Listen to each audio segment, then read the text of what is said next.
The question of why she betrayed him echoes in the young man's mind as he watches his beloved in the arms of another man, who casually mentions that it took him some time to break into his house. Because the world had already ended, there was no longer a civilized society, and power ruled everything. The girl says that strength dictated the rules and that he should understand and not bring shame. So, the man grabs his baton and prepares to strike, while the young man asks what he intends to do with him. 28 weeks after the world turned to ice, humanity lay buried beneath layers of snow. A man steps onto the frozen surface, leaving footprints, and an elderly man, nearly frozen, watches him as the boy passes by with a backpack. He removes his mask and inhales the cold air, saying that it seemed no one had explored this area yet, as comforts like food and fuel had become scarce and precious. The young man looks down from a cliff, noticing that the ice layers were deeper and assuming it should be safe there. However, the ground suddenly begins to tremble. He turns, saying this was bad, wondering if it was an earthquake. The frozen world was God's way of saying that human civilizations were as fragile as layers of ice. Then, the young man plunges headfirst into an icy abyss, realizing that if he falls, he will lose his life. He grabs his equipment and tells himself not to give up now. Securing himself against the ice wall,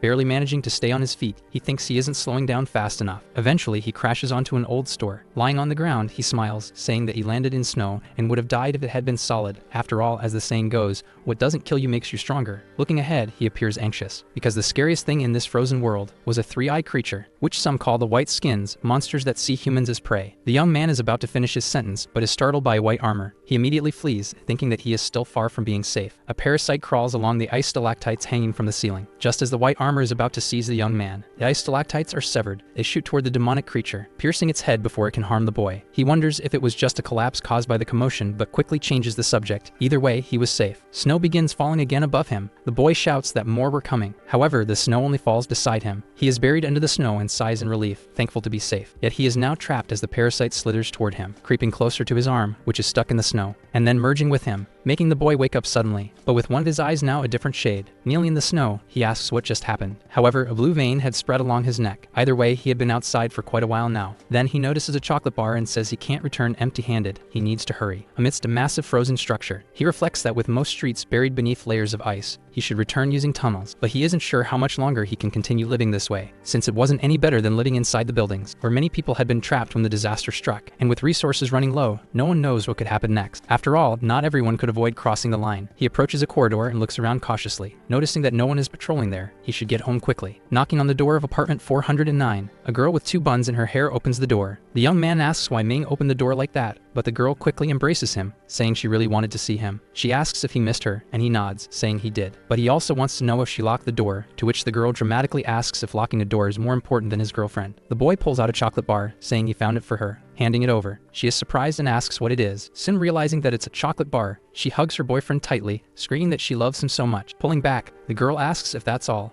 and the young man explains that he nearly got eaten by a monster to get it, so she should hurry up and eat. However, the boy's backpack is stained with blue blood. Growing suspicious of her partner, the girl breaks the chocolate bar. Sitting before a fire, he says he hasn't found anything decent in the past few days, wondering if he should eat all the seeds he managed to gather, because he had planted them all, but none had grown. However, if he ate them now, he might be sabotaging his future. So he sits on the chair anxiously, saying he would go crazy at this rate. The boy picks up a piece of meat and says that if eating this was safe, then the people here wouldn't need to tolerate their enemies anymore. He throws the meat into the fire, turning it blue as he remarks that it was highly flammable and a good fuel source. Seeing a broken clock, he wonders if it was Valentine's Day. Scratching his head, he reflects on whether he had forgotten about it, but he walks toward his girlfriend, apologizing for forgetting, only to fail in finding her. Outside the door, the boy hears a strange sound. That was the signal he had planned with Ming Ming, and he wonders what she was doing outside. So he quickly opens the door, only for a bat to come flying toward him, hitting his face with full force. The boy is sent flying in an instant. Then, the intruder steps into his home and wishes him a Merry Christmas, asking what he thought of the surprise while holding Ming in his arms. The boy asks if Chen Ming really betrayed him with Lu Dalong, but the girl yells that he still wanted to know the reason when he had deceived her first with one of his chocolate bars, because he had been stockpiling food and had a large backpack for it. Lu Dalong slams his bat against the ground and apologizes to his little friend Mo, saying that he should at least give him a small warning. Since the world was over and now everything was ruled by strength, the weak couldn't even protect a woman. He had two choices: trust the strong or become food. And now Mo should hand over whatever food he had. The boy asks how it would be possible to hide anything from him, but Lu Dalong doesn't believe him and declares that this would be the end for him, striking his leg with the bat, then hitting the boy's face, knocking out one of his teeth, even breaking his arm. It was a horror scene as they beat him until he lost his life. Completely injured, one of DeLong's subordinates searches the entire house but finds almost nothing. DeLong says they should be more thorough, demanding a knife. Then he cuts Mo while he still lies there. Lifeless, Mo reflects that what he feared most had happened. If he had another chance, he would make them pay because he wanted to live. And so, an entity grants his wish. Mo wakes up in an office, his computer still on. His eyes suddenly open, screaming Lu DeLong's name and wondering what just happened, because he had just lost his life. But now he had no injuries at all. There were only 28 hours left before the world froze over. With violent protests erupting in the streets,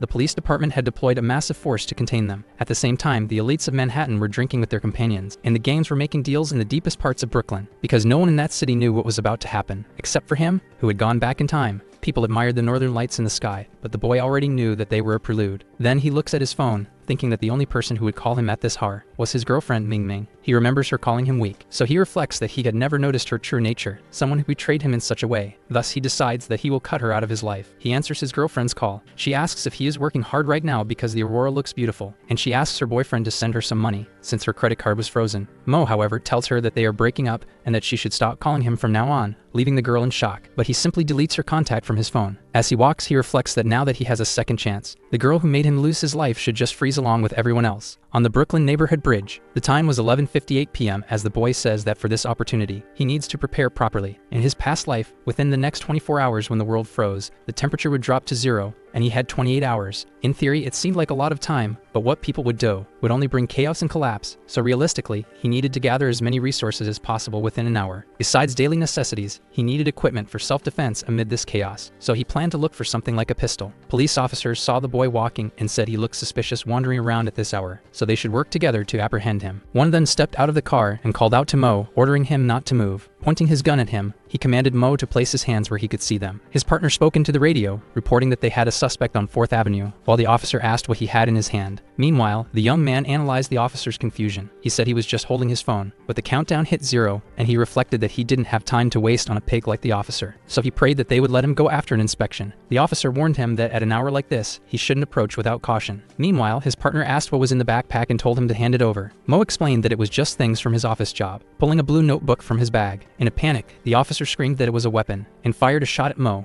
The bullet raced toward the boy without mercy. The young man thought this was it. His chance to live was about to end here, but then he denied that thought, telling himself he would survive. His eye began to glow with electric blue streaks. An aura surged around Mo as the bullet approached. The young man wondered what was happening, because he could see the bullet's trajectory, questioning whether time had slowed down for him. So he tilted his head to the side, realizing he could dodge it, and it wasn't an illusion. He cursed the officer, saying he was a citizen and the cop had no right to shoot him. Then he rushed toward the officer, saying he couldn't waste time on fools. The bullet missed and struck the ground. Instantly, thin layers of ice formed over it. Mo moved so fast toward the officer that he left trails behind him, landing a punch to his face, shattering his jaw and making him spit blood. The officer collapsed onto the ground next to his overweight partner. The second officer trembled as he looked behind him, seeing his friend completely wrecked from the impact. Wanting to know what the hell had just happened and what had done that to him, the officer fell to the ground in terror, pointing his gun at Mo. He demanded to know what the hell he was, but the young man calmly approached the man, saying that even he didn't know what he was, and then a single scream echoed through the Brooklyn streets. After the incident, the overweight officer reported over the radio that an officer was down and a suspect had fled with their firearm. He repeated his call, urging the station to respond. As a trail of blue energy formed ahead of him, he muttered that his day was cursed. Leaving a glowing trace behind him, Mo sprinted away, heading toward his home in apartment 409, and collapsing onto the floor as the energy dissipated behind him. The young man took deep breaths, shaken, wondering if what had just happened was real, wanting to know how he had managed to do all of that. Then he picked up the gun, determined to test whether he could do it again. He aimed the pistol at the mirror and fired a shot. His ice power activated, turning one of his eyes cyan. Mo suddenly moved forward, catching the bullet in his hand. He grinned excitedly as he realized what he had just done, wondering if he had awakened some kind of superpower. Looking at his shoulder, which was covered in ice, he questioned why, since the global freeze hadn't even started yet. Could it be because he moved with the bullet? Like a supersonic jet, perhaps? He concluded that this ability affected his speed. It might not seem too sophisticated on paper, but with his knowledge of the apocalypse, he was already one step ahead of everyone. A knock came at the door, making him turn to see who was looking for him. It was an elderly woman named Mrs. Fang. She questioned little Mo about what that gunshot was. The young man made up an excuse, saying it was just his TV, that he had broken the remote and apologized for the noise. But the woman sighed, reminding him not to forget what had happened at the nearby supermarket. The streets weren't safe, so he should be careful. Mo thanked her and apologized for worrying her, but she simply returned to her apartment, saying that young people shouldn't overwork themselves, and then she closed the door to Mo's apartment. The young man quickly shifted his focus back, returning to the main problem of resources. Remembering the supermarket that the old lady mentioned, he realized it might have everything he needed for the apocalypse. So with a wicked smile, he decided he would stockpile his food. At the supermarket, the cashier yawned quickly while a security camera recorded the shelves. It captured only Mo looking at the food, but in the blink of an eye, he vanished into a blur. The girl didn't even notice,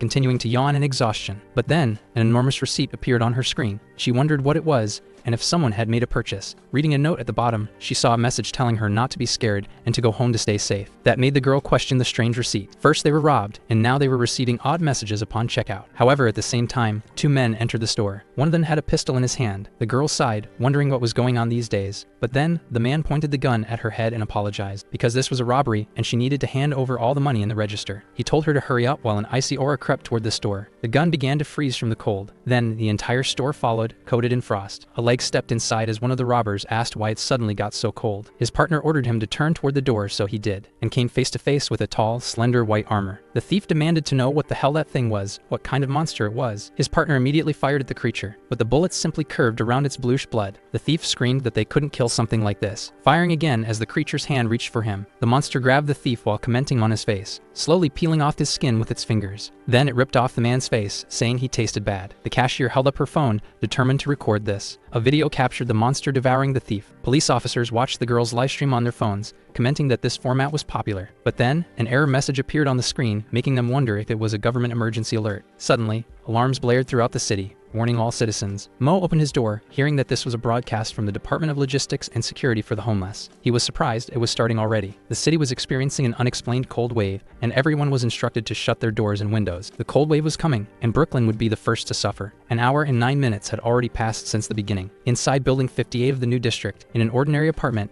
the alert urged citizens to pay attention. It repeated that this was a message from the Department of Logistics. Meanwhile, Officer Joe commented that it must be serious if they were getting involved. A girl smoked a cigarette while watching the alarm on her phone, and Mo used a screwdriver, thinking that there wouldn't be any setbacks. Lou DeLong flicked his lighter and asked if the man wasn't going to talk. Beaten and bloodied, the man weakly said he truly didn't know anything. So DeLong pulled out his phone, asking if he still didn't recognize it, demanding to know what was in that photo because he had drugged the boss's daughter. The man sobbed, insisting he didn't know at the time. But DeLong crouched down, telling him that he should start praying, so at least God might have mercy on him. Then he stretched out the man's hand and drove a knife through it. He mentioned something about counting from 1 to 5 inside his box. Inside the box were 6 severed fingers. One of the henchmen asked DeLong what they should do with this guy, but the young man said that the sin of lust deserved death by fire, so they should throw him into the boiler. The subordinates hurled his body inside. Then they sealed it shut. One of them muttered that the boiler was old and might explode, but the other told him to shut up. Lou was waiting for them. However, the henchman near the boiler suddenly noticed something was wrong. A massive explosion erupted from the apartment. His friend grabbed onto his arms while his partner cursed, covering himself in the growing shadow. The screwdriver slowed to a stop. Mo declared that the plant cultivation structure was finally complete. With his current supplies, even if he didn't leave, he could survive for quite a while. But it still wasn't enough, because supplies would eventually run out,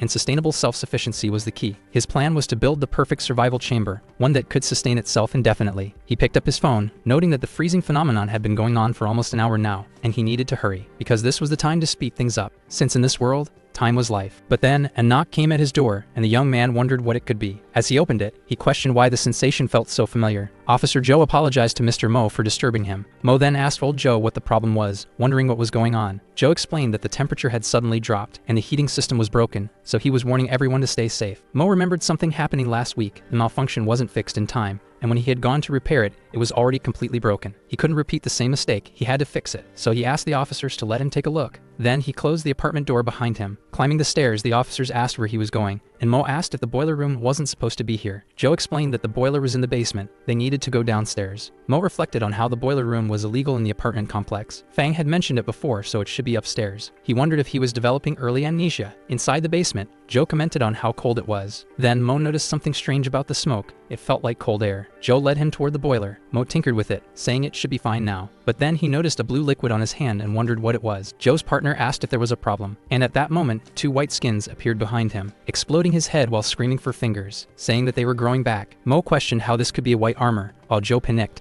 asking what the hell that thing was. Overcome with terror, he was paralyzed. The white armor prepared to attack. Mo activated his ability immediately, dashing in front of Joe and pushing him down to prevent the white armor from striking him. Then he sprinted away, muttering that old Joe had almost lost his head. He noticed that the door was still open, so he bolted toward it. If he ran at full speed, he could escape. But the white armor caught up, right behind them with its mouth wide open. Mo wondered how it could keep up with his speed. Then, the monster nearly struck him. Mo questioned if this was happening because he was carrying old Joe, so he picked him up in his arms, apologizing apologizing mentally, because he would have to throw him toward the door. Then he hurled old Joe with all his strength. Joe went flying, shouting, "What the hell is going on?" Crashing outside, knocked unconscious. Mo turned back toward the white armor, but the monster attacked with its head. The young man panted as he dodged the blow. That white armor kept repeating the word finger. Mo wondered if his power was connected to old Joe, trying to understand why this was happening and how his ability worked. He recalled holding old Joe and realizing that without him, his speed increased, but his ability was limited. The monster turned to attack again. Lin Mo blocked the strike, saying that his condition had nothing to do with the white armor, because it was clear that when he threw old Joe, something strange happened due to his energy activation. He wondered if there was some kind of connection between them. Noticing the pebbles on the ground, Mo finally understood his condition. In his past life, humans faced the white armors with no chance of survival, so all he could think about was running. But now things were different. Now he was the hunter, and no longer the prey. Mo grabbed a stone from the ground. This time, he wasn't running. He readied an attack, gripping the pebble in his hand, taking a baseball stance, charging his energy into the throw. Then he hurled it toward the creature. Mo's assumption was correct, just as he thought, because his ability could only affect targets contaminated by his energy. With kinetic acceleration, the energy amplified, and even a tiny stone, when sped up to a certain degree, carried the power of an electromagnetic railgun. Blood splattered onto the ground. It was dripping from Mo's eye. He questioned what was happening, noticing that his blood was blue, and wanting to know what the hell was going on. Mo collapsed onto the ground, vomiting blood, falling unconscious, unable to move. His last thought was about how cold he felt. But before his vision completely darkened, old Joe approached, holding the young man, calling him Lin, and telling him to open his eyes. Inside Joe's house, his wife commented that the wind was too strong. At this rate, they couldn't take him to a hospital. Meanwhile, the boys struggled to get the main door open. Joe ordered them to block the wind and turn on the heating. His wife worriedly remarked that the boy looked poisoned. As they shouted for him not to fall asleep, the officer found Mrs. Fang and started talking about Lin Mo. But the woman cut him off, telling him to stop talking and go find Xiao Zhou. Xiao Zhou approached, asking Joe to excuse him. She told Joe to leave Lin Mo there, and Joe commented that the boy would be fine. The doctor continued, saying the officer should check the stairs because it was a mess, and despite his body temperature being so low, he was still alive. She wondered if he was some kind of cryogenic person. The doctor began recording a report, stating that the male patient was suspected of poisoning and was still in a coma. His vital systems were abnormal, and his body temperature was around 10 degrees Celsius, but his pulse and nerve reflexes were in normal condition. She turned off the phone, saying it was unbelievable. The blood separation process was complete, and she needed to check the result. She realized it was something she had never seen before, because before centrifuging, the blood looked no different from normal blood, but afterward, blue impurities were separated. Since the analysis would take time, she needed to continue observing the patient's surface characteristics. Even on his body, if not looked at closely, the markings could be mistaken for veins, but upon closer inspection, they resembled an allergic reaction. Suddenly, Lin Mo opened his eyes. The doctor asked if he had finally woken up, while the young man tried to understand what was happening to him. The woman continued, telling him not to walk around like a headless chicken, while Lin Mo wanted to know who she was. Xiao Zhou lit a cigarette, saying she was an unlicensed doctor and for some reasons couldn't reveal her real name, but he could call her Dr. Zhu. She then asked how he ended up in that state, because to be honest, she had never seen these symptoms before and wanted to know what had happened in the basement. She was very interested in him. In Brooklyn, the temperature had dropped to minus 29 degrees Celsius. The world record for the lowest human body temperature was 13.7 degrees Celsius. While the human body could tolerate 0 degrees Celsius, prolonged exposure froze tissue and destroyed cells. Temperatures below 32 degrees Celsius caused hypothermia, and humans couldn't survive in minus 29 degrees Celsius or with a body temperature lower than 13.7 degrees Celsius. After explaining this, the doctor removed the thermometer from Mo's mouth, telling him to take a look. His current body temperature was 11.5 degrees Celsius. It was a miracle he was still alive. Lin Mo could only wonder how this was possible, trying to figure out if it was because of his ability. But he didn't have time to dwell on it. He needed to complete his plan quickly. Dr. Zhou smirked, saying she understood. Lin Mo then slipped on the water on the floor, falling and hitting his head as Zhu turned around, annoyed, telling him that she had ordered him not to move since his body was weak. But that wasn't the real issue. She had discovered what was wrong with him. She asked if he had a superpower, shocking the boy, who wondered how she knew. However, he didn't have time to waste on her. He scoffed, asking what kind of joke this was. But Zhou explained that she had been observing him as a doctor. The young man thought that as long as his ability was active, even if he had to climb everything again, it would be faster. But then blue blood dripped onto the floor. The doctor asked if he was okay as he coughed up blood. He realized he couldn't accelerate now, and based on his past experiences, he knew what was about to happen. Meanwhile, DeLong walked toward a door, saying that after meeting with Dr. Zhu, they needed to behave a little better. His subordinates understood. Then he stopped in front of apartment 509. Inside were Zhu and Lin Mo. The young man was startled, wondering what was about to happen. But Zhu gritted her teeth and told him to get up. He needed to move, asking for Lin's hand. Lin sat up on the stretcher, asking what the problem was, but the doctor ordered him to lie back down. There was no more room for questions. The young man needed to understand why all of this was happening so suddenly. Zhou told him that if he wanted to survive, he had to do exactly what she said, telling him to wait and not move under any circumstances. Then she pressed the button to open the door. Lu Delong stepped inside, Apologizing for the intrusion, he was greeted by Dr. Ju, who asked what he wanted. The man asked if he could come in for a quick chat, and the woman told him to do as he pleased. Inside the house, Ju asked what he needed. The gangster explained that he had heard the resident of apartment 409 was receiving treatment and had something to discuss with him. Zhao replied that the person he was looking for had died from poisoning. DeLong simply sighed, saying that was unfortunate. Lin Mo recognized Lu DeLong's voice and wondered why he had appeared here. If in his previous life he had been completely frozen before showing up, if he could use his acceleration ability now, he could take DeLong's life himself. The gangster notices something strange and turns around, saying that Dr. Zhao had been working hard all this time, but he had seen the patient blink, so he wanted to be sure that he was lifeless and asked what she thought about him helping to check. Zhao says that she had already told him the truth. Then DeLong presses the ignition of her lighter, saying that the doctor had saved so many of his brothers on the street and there was no way to repay her because it was his fault and the woman shouldn't be upset. But she shouldn't forget who was taking care of the clinic and her, so she should give a quick answer about something. Then he leaves the apartment, telling her to think about it, and Zhu complains that it was nonsense, but she tells Lin Mo to get up because DeLong had already left, and she thought he had many questions to ask. Lin Mo asks why DeLong wanted to take his life this time since there was no reason like in the past life, and also why Zhao was protecting him. But before anything else, he asks the doctor where his clothes were, and she wonders if that would really be his first question. Brooklyn reaches -40°C. One of DeLong's henchmen comments that when he was young, he watched his father take care of the furnace and felt that he couldn't be a loser like him, but now he admires him. His friend replies that it was just the messed up weather outside, and he didn't need to lament over his father. DeLong asks if he thought everything would improve in a few days, and the subordinate apologizes. But the man adds that government messages used to be broadcast every 20 minutes, and now even the internet has stopped, as if they had given up. So this sudden cold wave must be God's punishment for humanity. Joe, who is tied up,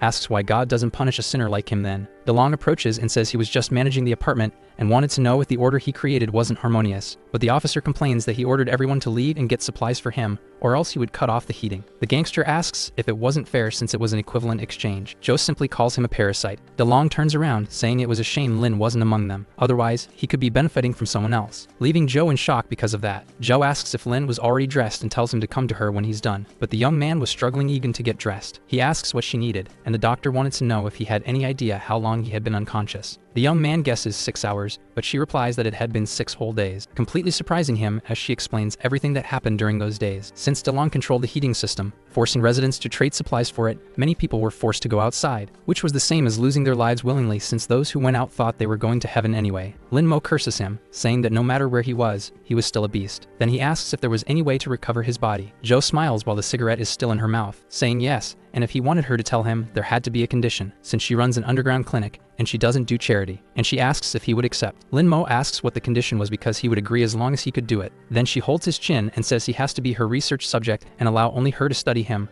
reassuring him that her research wouldn't bring him any harm, since, as she had said, she was very interested in him. Lin Mo, with a smile, responds that the deal is done. Then the woman explains that there was a special substance in his blood, but she hadn't yet discovered what it was. What was certain was that it absorbed thermal radiation and converted thermal energy into usable energy for the entire body, but absorbing too much made his body cold. Simply put, his body suddenly had a way to store energy, so he was just hungry. Lin Mo asks if eating would be enough to recover. The doctor agrees, but the amount he needed to eat would be huge, and she didn't have that much food. The man tells her not to worry because he would figure it out. Then he heads towards his apartment through the emergency stairs, thinking that it was good he had prepared in advance and planned to go to the supermarket to buy some supplies, moving stealthily against DeLong's henchmen because as long as he got home safely, it would be a victory. Opening the door of apartment 409 and pressing the button on his key, he notices that everything inside was frozen. Lin Mo wonders if they cut off the heating in his room because that could freeze someone to death. But because of DeLong, his room had turned into an igloo, so he opens a box, saying it contained the highest calorie food. Inside were stacks of chocolate bars. He remembers Ming Ming and says he needs to change this brand the next time he buys chocolate.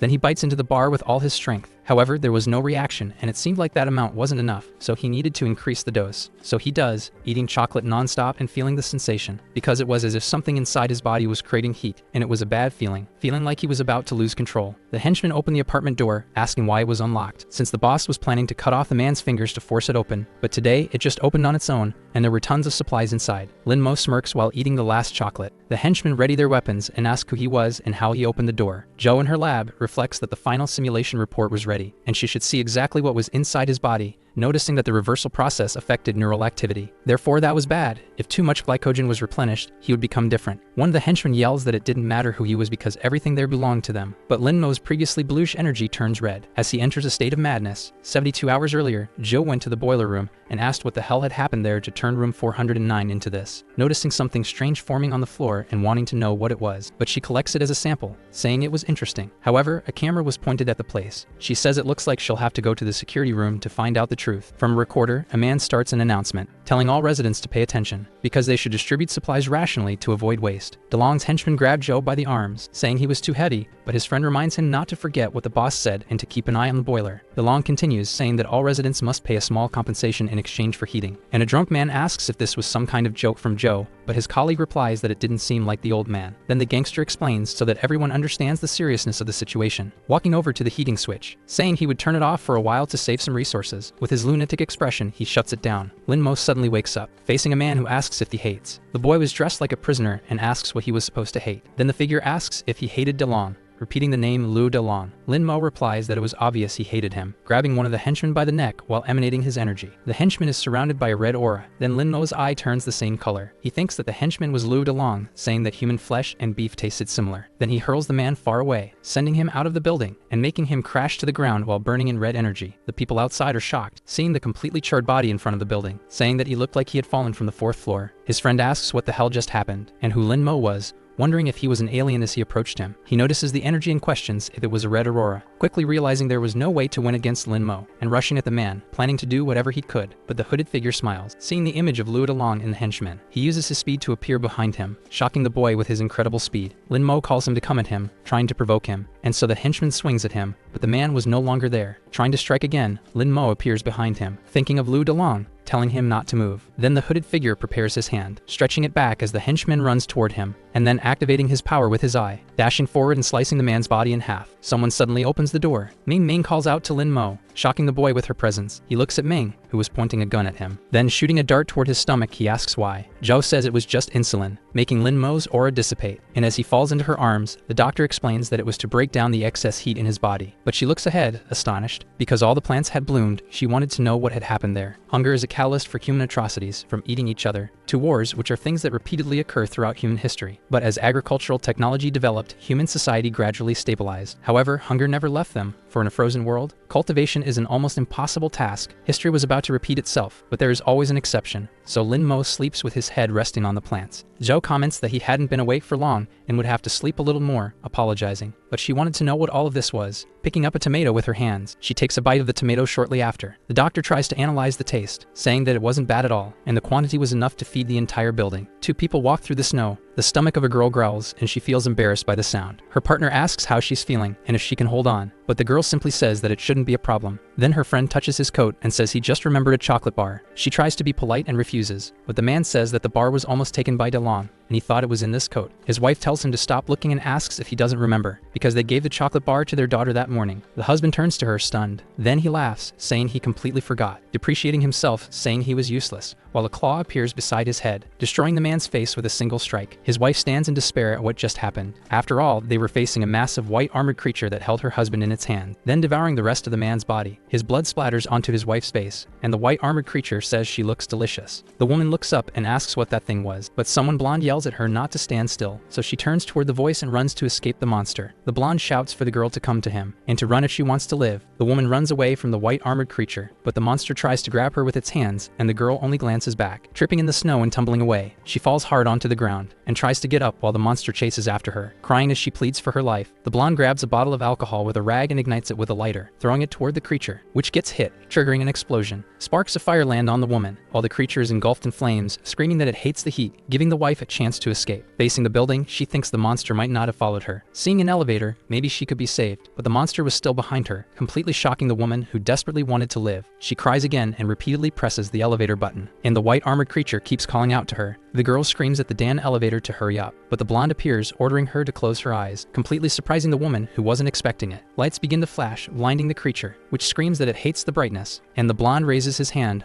holding a pick between his fingers, getting ready to play a rock song. Then he strums his guitar to save the woman. Sound waves burst forward, and the creature screams that it hates rock as it writhes in agony. The woman's name was Dorothy Perez, and her childhood dream was to become a doctor. After growing up, she finally became one. A nurse, but she was unhappy with everything around her. But then she met Matt, who ate his food shyly beside her, and she too seemed excited to be by his side. After that, they got married. Then their daughter was born. Finally, they even moved to a new apartment. But it was something she knew very well. Whether the world suddenly froze over or criminals invaded the apartment, she feared what would come next after going through so much, wanting to understand what was happening now because that man with just a guitar managed to suppress that monster. And that was definitely the most ridiculous thing of all. The man finishes his song, raising his hand high into the air. Then the creature tries to grab him, saying that noise was irritating. But panting from his little performance, the man simply steps on a button on the floor, releasing metal rods from the ceiling, which shoot toward the creature, piercing it and catching it off guard, trapping the white armored monster among the wreckage. The monster's hand trembles in its final moments. Dorothy, astonished, asks if it's over, collapsing to the ground as she cries, saying that it was finally finished. But she looks ahead cautiously, still overwhelmed by everything that had happened. The blonde extends his hand toward the girl, telling her that everything was fine now. Dorothy sits in front of a campfire, lost in thought. She looks at a picture of her family while her husband's face is covered in blood, and the man hands her a cloth, telling her to let her husband rest in peace, sitting beside her as he continues speaking. Because from dust to dust, from ashes to ashes, they needed to protect the living beyond mourning the ones who lost their lives. Dorothy looks at him with a strange expression. Then the man lights his cigarette and tells her not to worry, creating an awkward atmosphere between them. Dorothy introduces herself while the blonde stammers a bit, saying that she could call him Corbin. The woman thanks him while looking to the side, and Corbin accepts her gratitude. Dorothy asks if he was also going out to look for supplies. However, Corbin says that his situation was a little complicated, opening his guitar case and asking for a second to show her something, since he came from Seattle searching for a friend. But as soon as he arrived, he got trapped by the cold wave. Then he hands her a photo, saying that his friend was the one wearing the hat, and they used to play together in a band during high school. Dorothy immediately recognizes Lin Mo in the photo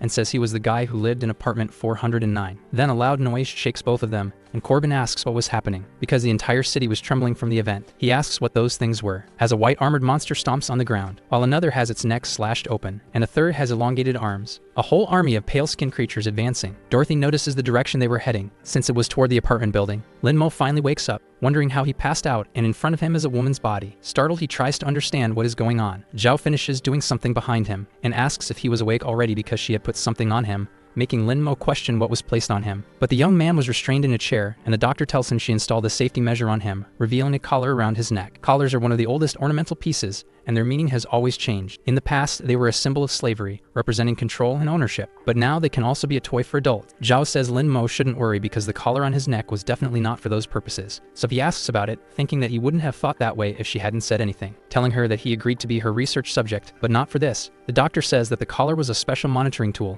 and that Lin Mo was a research subject, asking if he remembers the things inside his body, because they help him absorb heat and store it. However, it seemed to have another function, and this collar was made to prove that hypothesis, since when his blood sugar levels are high, it will activate another state, and the collar will change from blue to red. Lin Mo asks what she was talking about and what this other state was. Then the doctor questions if he remembers what happened 20 minutes ago. The young man is surprised by the question, noticing that he can't recall what had happened. Zhou tells him not to worry while placing her finger on his face, saying it's fine if he doesn't remember since she was there to figure out what was happening, because all this was part of her research. Lin Mo thinks that he always felt like this woman had some control over him, but he really wanted to know what was going on, since once he found out, he would definitely gain some advantage over her. Zhou presses a button on her keyboard, injecting something into Lin Mo's bloodstream, which makes the young man glance to the side and see an IV drip, questioning what it was. He notices that it is glucose with a 25% concentration. The doctor turns, noticing the reaction it caused, and says that first she will record the data, while Lin Mo just wanted to know what was happening. Zhou smiles and says she almost forgot. She kneels in front of Lin Mo, and the young man asks what she was planning. Then the woman places a plant between his legs, completely surprising the man with the unexpected action. He quickly looks at the plant. His gaze starts to turn red along with the marks on his body. Then a red energy fills the room. He shouts that the doctor dared to deceive him, but his other self appears, saying that it was interesting. Stepping out from behind Zhou and walking toward Lin Mo, he approaches the small branch of the plant, making it grow and then bear tomatoes. Then he asks if Lin Mo could see him now. The young man asks what was going on, and his other self says it was nice to meet again. Lin Mo questions if he was his other self, trying to tell the doctor that he was hallucinating, but his other self explains that the doctor couldn't hear him now. Lin tests it for himself, realizing there was no reaction when he spoke, so he asks if this was the work of that entity. The other self explains that, in a way, it was, but not entirely. Lin Mo grows irritated and asks what he meant by not entirely, and who he was, besides the fact that they looked the same. The being explains that they were both together, to be exact. After all, alone, he couldn't have reached this level. He pulls down his hood, saying that regarding his identity, that should reveal who he was. Lin Mo is shocked when he sees. After all, his other self's eyes were bluish, and he asks if Lin remembers. The young man says that he was the parasite from back in the cave, and the parasite confirms it, showing the mark on Lin Mo's back. He explains that his powers and the ability to resurrect were thanks to him. Transforming into a woman, she tells them both to get along. The National Security and Logistics Bureau was a branch of the agency, also known as ASLN, and was one of the few departments that could operate independently. The logistics agency had its own medical unit, administrative units with capable people, and even military units. This agency was considered the last safeguard of civilization in the world after the government collapse,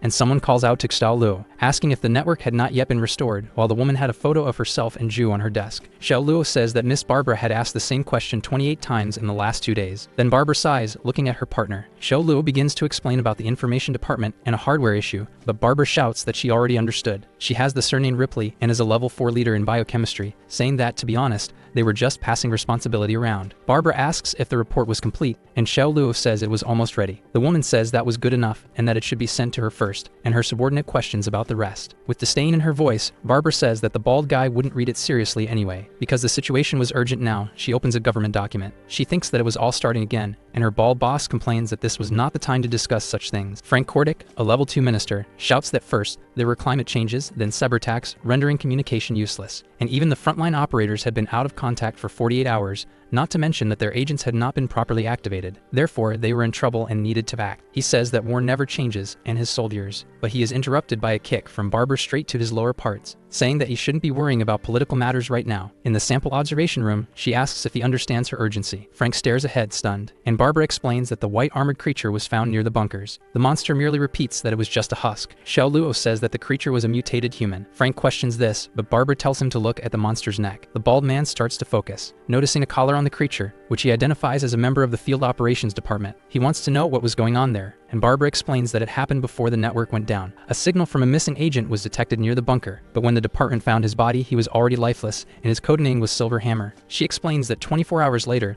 the body underwent a mutation and became what they were watching now. Xiao Luo adds that they had obtained some information from the CIA, and this creature was being monitored even before the Cold Wave and other related events. That footage was from the same supermarket, and those two were the first monsters, temporarily referred to as husks. An image of Lin Mo appears on the screen, and she says they had been calling him number 0. The young man wonders what was going on there, because just a second ago, the parasite was an insect, but now it had turned into a woman, whom he actually finds quite beautiful. The parasite smiles while looking at Lin Mo, saying that humans get shy when they see the opposite sex naked, then sitting on the young man's lap, making him wonder if it was an illusion, because the surroundings seemed as if time had frozen. The parasite says he could think of it that way. Lin Mo was startled, asking if she could hear what he was thinking. Then the parasite explains that yes, she could, because they were now fused, and Lin Mo complains that the explanation was weird. The woman says he could only see her because of Zhao's sugar, and Lin Mo realizes it was an illusion, then asks if the parasite had been activated. She twirls her hair in her hand and says that, strictly speaking, that was his blood, and that was the part that granted Lin Mo his abilities. The young man asks why she was parasitizing his body, and the woman says he was a curious creature, because she was different from humans and didn't belong to this dimension, making Lin Mo repeat that statement in disbelief. The parasite continues, saying that they needed to parasitize the bodies of natives to gain the ability to understand this dimension. The young man complains that it sounded like something out of a cheap romance novel. The parasite says her race has no name or definition,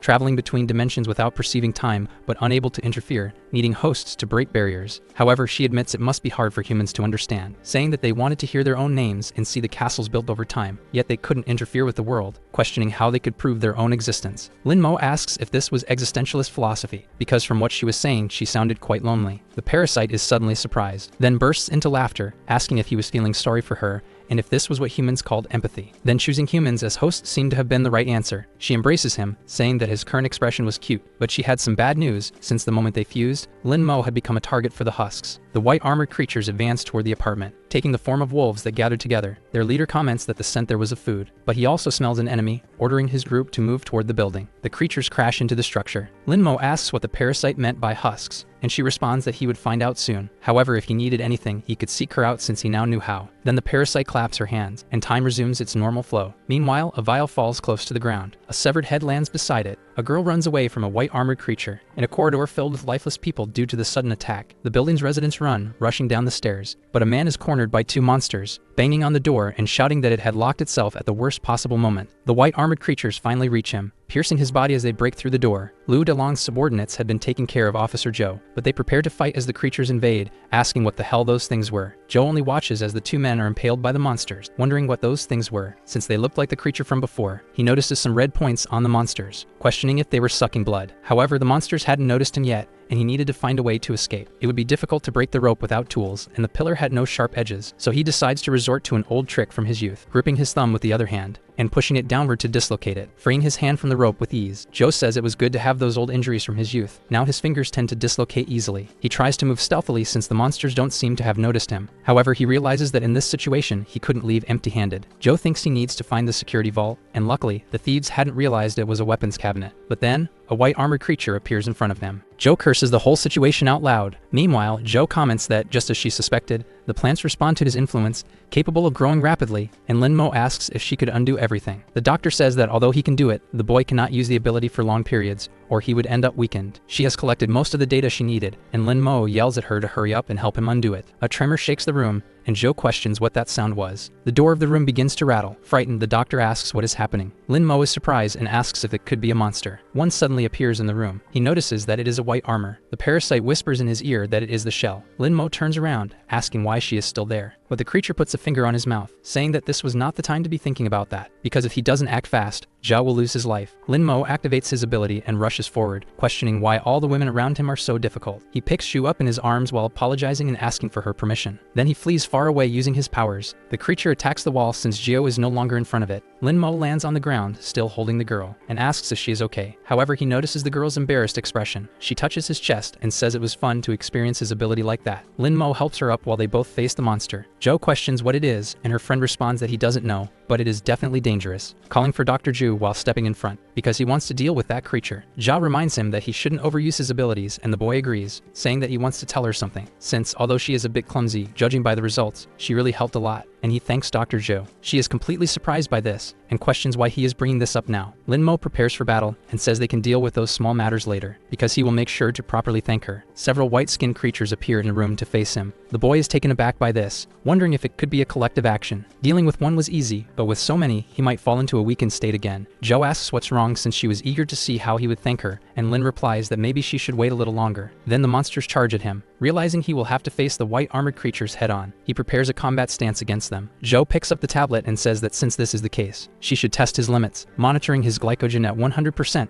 Lin dodges a creature, thinking that if he keeps using acceleration continuously, he will end up weakened before finishing them. But he grabs one of the monsters, saying he has a way, because he only needs to use the power when necessary, throwing the creature towards its group. The creatures regroup to attack, and Lin thinks they are not as dumb as they seem, but he is no longer the monster's prey. Lin Mo activates acceleration in his eye, noticing that when the ability is activated, time slows down for him, allowing him to observe the beast's movements and predict their attack. Thus, he dodges the strikes, realizing that with this, he doesn't even need full-body acceleration, and the same applies to his attacks, advancing against the creatures again. Even unarmed, as long as he accelerates his fists to a certain degree, he can trigger a supersonic explosion, destroying everything in the room. Lin Mo turns to the remaining beasts and asks if they are afraid now, since he is just getting started. Zhou, analyzing the data, comments that although calorie consumption hasn't decreased, the efficiency of ability usage has been optimized, since in all this time he has consumed less than 10% of his energy. She finds this interesting with a smile on her face, calling Lin Mo a test subject, and telling him that he could unleash himself with that previous move. Lin complains that, as he suspected, she was monitoring his body condition. The beasts charge at the boy, who prepares his strike, shouting that the doctor is a fraud while unleashing a blast of power. Lin Mo takes a deep breath after the attack. The veins in his neck have already turned blue,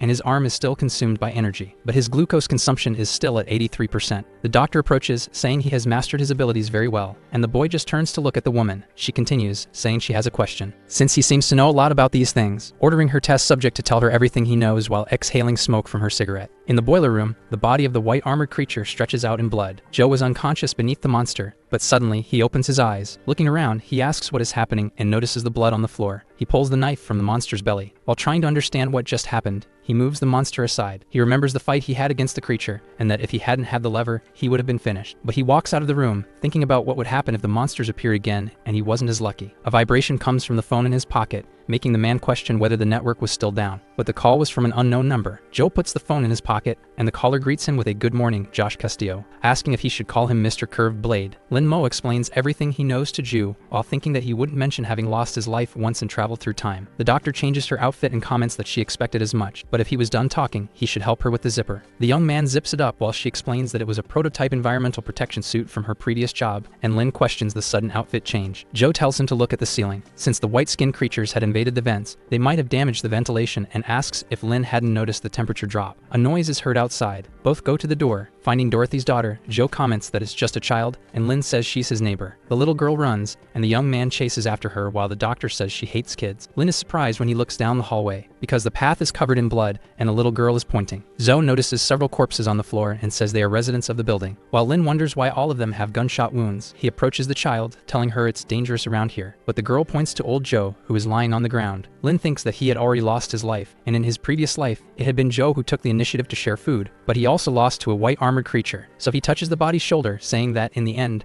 good people never get a happy ending. Suddenly, Joe grabs Lin's hand, which startles him, making him scream dramatically. The old man explains that he hadn't passed on yet but still owed Lin one. The little girl grabs Joe's hand, asking if she is a doctor, because her mother said that doctors wear clothes with red crosses, and she had one on the back of her hand, asking if she could help Uncle Joe. Joe looks at the child without reacting, but then she steps closer, saying she will make an exception and won't charge anything. She kneels beside Joe and asks what happened to leave him in this state, but Joe says it's a long story, since after leaving the boiler room, his plan was to get to the security room, but the first floor was full of monsters. He ended up climbing the emergency stairs and found several survivors along the way, and since the monsters were coming, his only option was to keep going up. But that's when something happened. Lou DeLong appeared with a firearm, shooting survivors in the head as they climbed the stairs, leaving the bodies for the white armored creatures to devour. Joe asked what the man was doing, but DeLong commented that he was simply using the weak to buy himself time, shooting at the other survivors along the way. While aiming at the girl, he said that the strong had always been above the weak because it was a rule established by God, firing his weapon again, hitting Joe, who stepped in front of the shot. After that, DeLong kept going up,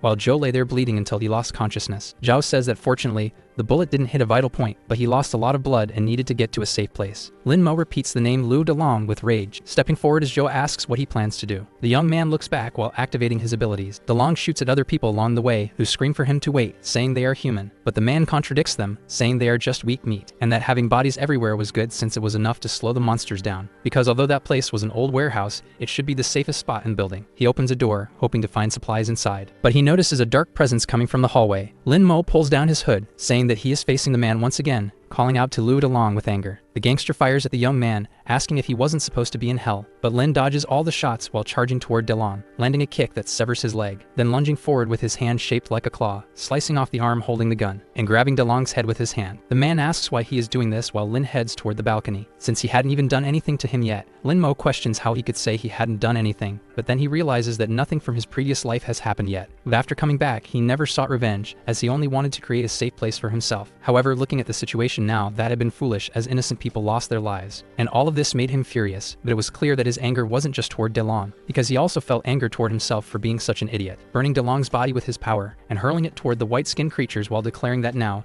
if he were to do it again, he would do the same to his enemy 100 times over, because that was the law of the frozen world. Joe and the little girl warmed themselves by a fire. Zhao comments that the building manager used this place as a storage room, so it could be useful to them since there were still some supplies left. Lin Mo sits in the corner near a crate, thinking that he finally got his revenge, but it didn't feel like it was enough. The doctor interrupts him by smacking his head, asking what he is thinking, since she already suspected he had issues with that bastard, and it was normal for people to become compulsive when they had great power, but in Lin's case, it was different. Thanking him for getting rid of DeLong, Lin asks if she also had problems with the gangster, and the woman recalls moments from her past with him pointing a gun at people. The young man stands up and says the doctor doesn't have to answer if she doesn't want to, since they would be staying there for now, and because it was used as storage, the heater didn't work, and seeing how the place was, everything still seemed intact. But old Joe was injured, and Maggie was just a child, so they wouldn't be able to rely on the fire in the barrel forever. With dangerous white-skinned creatures outside, they needed to reinforce the room's security, and they could use the available materials for that. However, if they wanted real warmth, they needed to go to the power room. Joe comments that the building is full of monsters and fears what could happen if they don't do something about it. Maggie suddenly sneezes while they are talking. Lin says she could end up with hypothermia if she stays still like that, and Joe explains that there is only one way. Inside a garbage tunnel, footsteps are heard. Mo suddenly falls out, landing face first on the ground, grumbling about it being the garbage tunnel of all places. But he is surprised when he looks ahead. Seeing a creature that looks like a core, he wonders if the white-skinned beings have fused with the residents, forming a nest. He turns around, noticing a strange noise, wondering if it could be a white-armored creature, but Joe suddenly falls on top of him. On the ground, Lin comments that the doctor is stopping him from getting up. The doctor retorts that she can move if he takes his hand off her. A sudden noise is heard, and she signals for Lin to stay silent. Then the creature looks to the side, passing by them unnoticed. Joe asks what that thing was, and Lin wants to know why she even came there. She explains that 2 people are needed to operate the power room, and since Lin's body is in a weakened state, he might pass out there. The monster then suddenly charges toward the wall where they are hiding. The young man wonders what kind of monster that is, as it is different from the other white armored creatures, and he is too weak to fight it now. He could end up dead. According to the doctor, the white armored creatures don't eat people. They only drain and store their blood. But he wonders where all that blood is going. Maggie looks out the window and asks Joe what is happening, shocking the old man with a terrifying sight, since the white armored creatures are spreading across the building,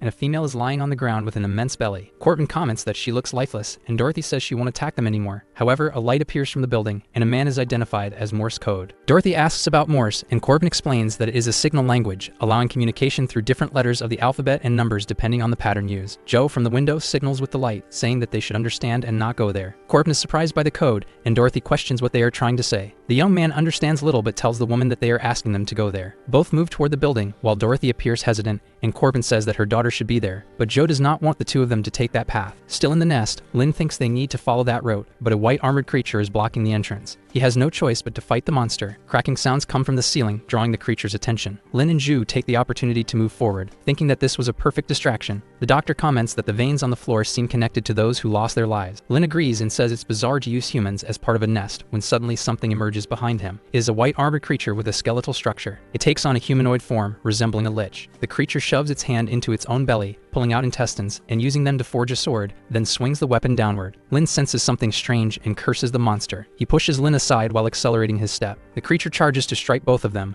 while the young man tries to reach Joe, getting slashed on his back to shield his friend from the attack. He steps back, holding onto the woman, saying that the monster is much faster than he is, because that white armored creature is far stronger than the others. Lin places his hand on his own shoulder, thinking about how powerful that white armored creature is. The monster suddenly makes a sound, its vision entirely focused on Ju. Lin Mo wonders why its target is the doctor and not him, but the creature lunges forward with its sword. The young man manages to push Joe aside, but gets slashed by the swords. That monster is too fast, making it difficult for Lin to hold out, because if the creature keeps attacking like this, both he and the doctor might lose their lives here. He wonders if he is about to die again. The parasite appears talking about running away, asking if that isn't what people of his kind do in situations like this, because as he knows, in this frozen world, there is no mercy. It is a world where everyone is equal. So if he abandons the doctor, he might still survive. Lin says that he won't run away, because if he does that now, there would be no difference between him and Lu Delon, saying that he does not need to abandon his humanity to survive, surprising the parasite with his response. Lin explains that if she is part of him, she should understand. When innocent people lose their lives, his chest aches, and he feels suffocated. That pain is his humanity suffering, just like the fossils of his ancestors, which bear fractures proving that they did not abandon their companions. Therefore, Lin can only think of one thing now. Since he has this power, he will make sure to use it to his advantage, forming veins across his body and horns. The symbol on his necklace begins to be consumed by the veins. As the white armored creature charges toward Ju with its sword, the doctor is frightened and starts sweating, but the creature's attack is blocked. A bluish white armored creature stands before her, and Ju asks what it is. Lin is that monster and declares that with this power, he will protect people. He notices that he looks similar to that white armored creature, but he clenches his fist as he does not feel the same as it. The young man releases energy into his hand, and his monstrous body takes on a blue glow. The parasite comments that this is interesting because it seems she made the right choice in selecting him, and the young man will now feel the essence of power. Lin then charges to punch the creature, landing a blow that the monster defends against. He advances again, attempting a horizontal kick, but the monster dodges. Lin has become faster, but it is still not enough as the monster continues to evade. Joe questions what is happening because he has created a new layer on his skin, as if he is absorbing energy from the air and converting it into power. But given the place they are in, she wonders if this is an unlimited energy source and what the essence of this power is. Lin thinks that for now he will put aside his resemblance to the white armored creatures as the monster strikes at him. Even with this power, it is difficult for Lin to defend himself and fight the creature, dodging the monster's attack by a hair's breadth, landing a grazing punch on the creature. They collide and Lin thinks that he can accelerate time, wondering if he could do the opposite. The creature charges with a diagonal strike and then flees from Lin, heading straight toward Dr. Zhou without hesitation. Lin concentrates his energy into his fist, striking the creature's nest. The monster, which was just about to attack the woman, stops in time, only a centimeter away from hitting her. Lin thinks that it worked, but he prepares to run, saying that this is it, because he will finish the monster with a single strike, slashing multiple times across the creature's back, calling this attack Shadow Fist. Time returns to normal, and an explosion occurs. Zhao falls to the ground, covered in the creature's blood, while Lin extends his hand and says they need to leave as they can't stay there. With the temperature reaching 26 degrees Celsius, Joe comments that they did it, while Maggie cheers because it's warm, and says she wants to see her mother. A noise is heard in the cell, and Joe asks what it is, wondering if it could be a white armored creature. Lin opens the door, informing old Joe that he's back. The old man greets him, saying that they finally returned. But the young man asks what happened to him, while Joe tells him not to get agitated, because if the wound opens again, she will have to stitch it up. Joe says that a while ago, he heard a noise in the ducts, and it could be a white armored creature. Lin looks at the ducts, wondering about the noise, saying that it could just be the old pipes settling. He tells old Joe not to worry, as it's probably just an illusion, and the white-skinned creatures were concentrated on the lower floors. However, the duct suddenly collapses. A strange figure falls in front of them. Joe raises his crowbar, saying that he was right, while Lin activates his power and asks if they had turned into a blood nest. But Maggie calls out for her mother. Dorothy responds to her daughter, asking what she is doing there, while Corbin complains that it's the heating duct and it's way too hot. Maggie explains that a white armored creature invaded their home, and a blonde uncle shot many uncles and aunts, but Uncle Joe saved her, though he got injured, and the dark-haired uncle saved him. Corbin calls Lin Mo a smelly brat, surprising the young man that someone knows him. The blonde man rushes toward him, saying that he missed him a lot. Lin tries to recognize who he is while stepping back, but Corbin hugs him, saying that he walked all the way from Aberdeen and crossed the entire continent. The young man immediately activates his ability, punching Corbin in the face and asking how he dares. He wonders why Corbin feels so familiar, while the blonde asks how he could do that.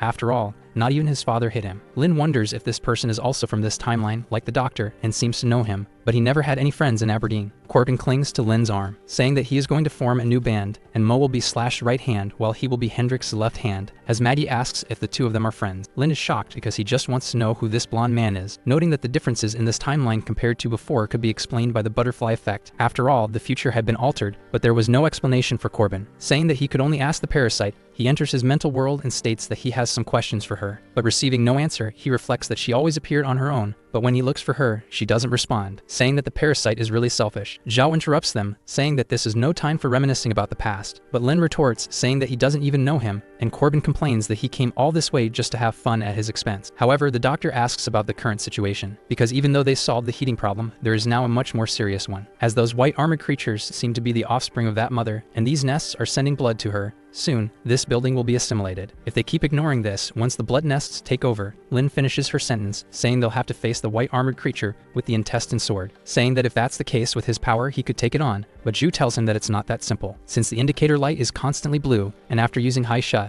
it shines even brighter. Lin wonders if Hai Sha is that black form, and if it also consumes a lot of heat. Zhao confirms that activating this state consumes a great amount of heat, and right now, there isn't enough, but he is the only one capable of fighting the white armored creatures, and the situation is dire. Mo reflects that if he wanted to survive and continue protecting, he needed warmth. Then he says he had an idea. He asks the doctor if there were any spare planks, and Joe says they were there but wants to know why. Lin takes the sword from Joe's hand and asks him to lend the sacred sword of physics, because it didn't matter whether it was the blood nests outside or the threat of the mutant white armored ones. The core of the problem or the main conflict was just one. He uses his power to advance and gather materials, as hunger was the best seasoning for those who lacked strength to work, and eating gave strength. Zhao says he understands, it was a hydroponic system. Lin's reasoning was truly unique, and Zhu asks if he was going to cultivate there, but the young man replies that it was about the value of honest workers and an innate ability, since more and more people were joining, solving the food problem was a priority, reflecting that they knew what hungry people were capable of doing. Zhao blows smoke in Lin's face and asks what the next step was, because the hydroponic system wouldn't produce food out of nowhere. The young man clenches his fists, ready to begin. As he walks through the building, he notices that, as expected,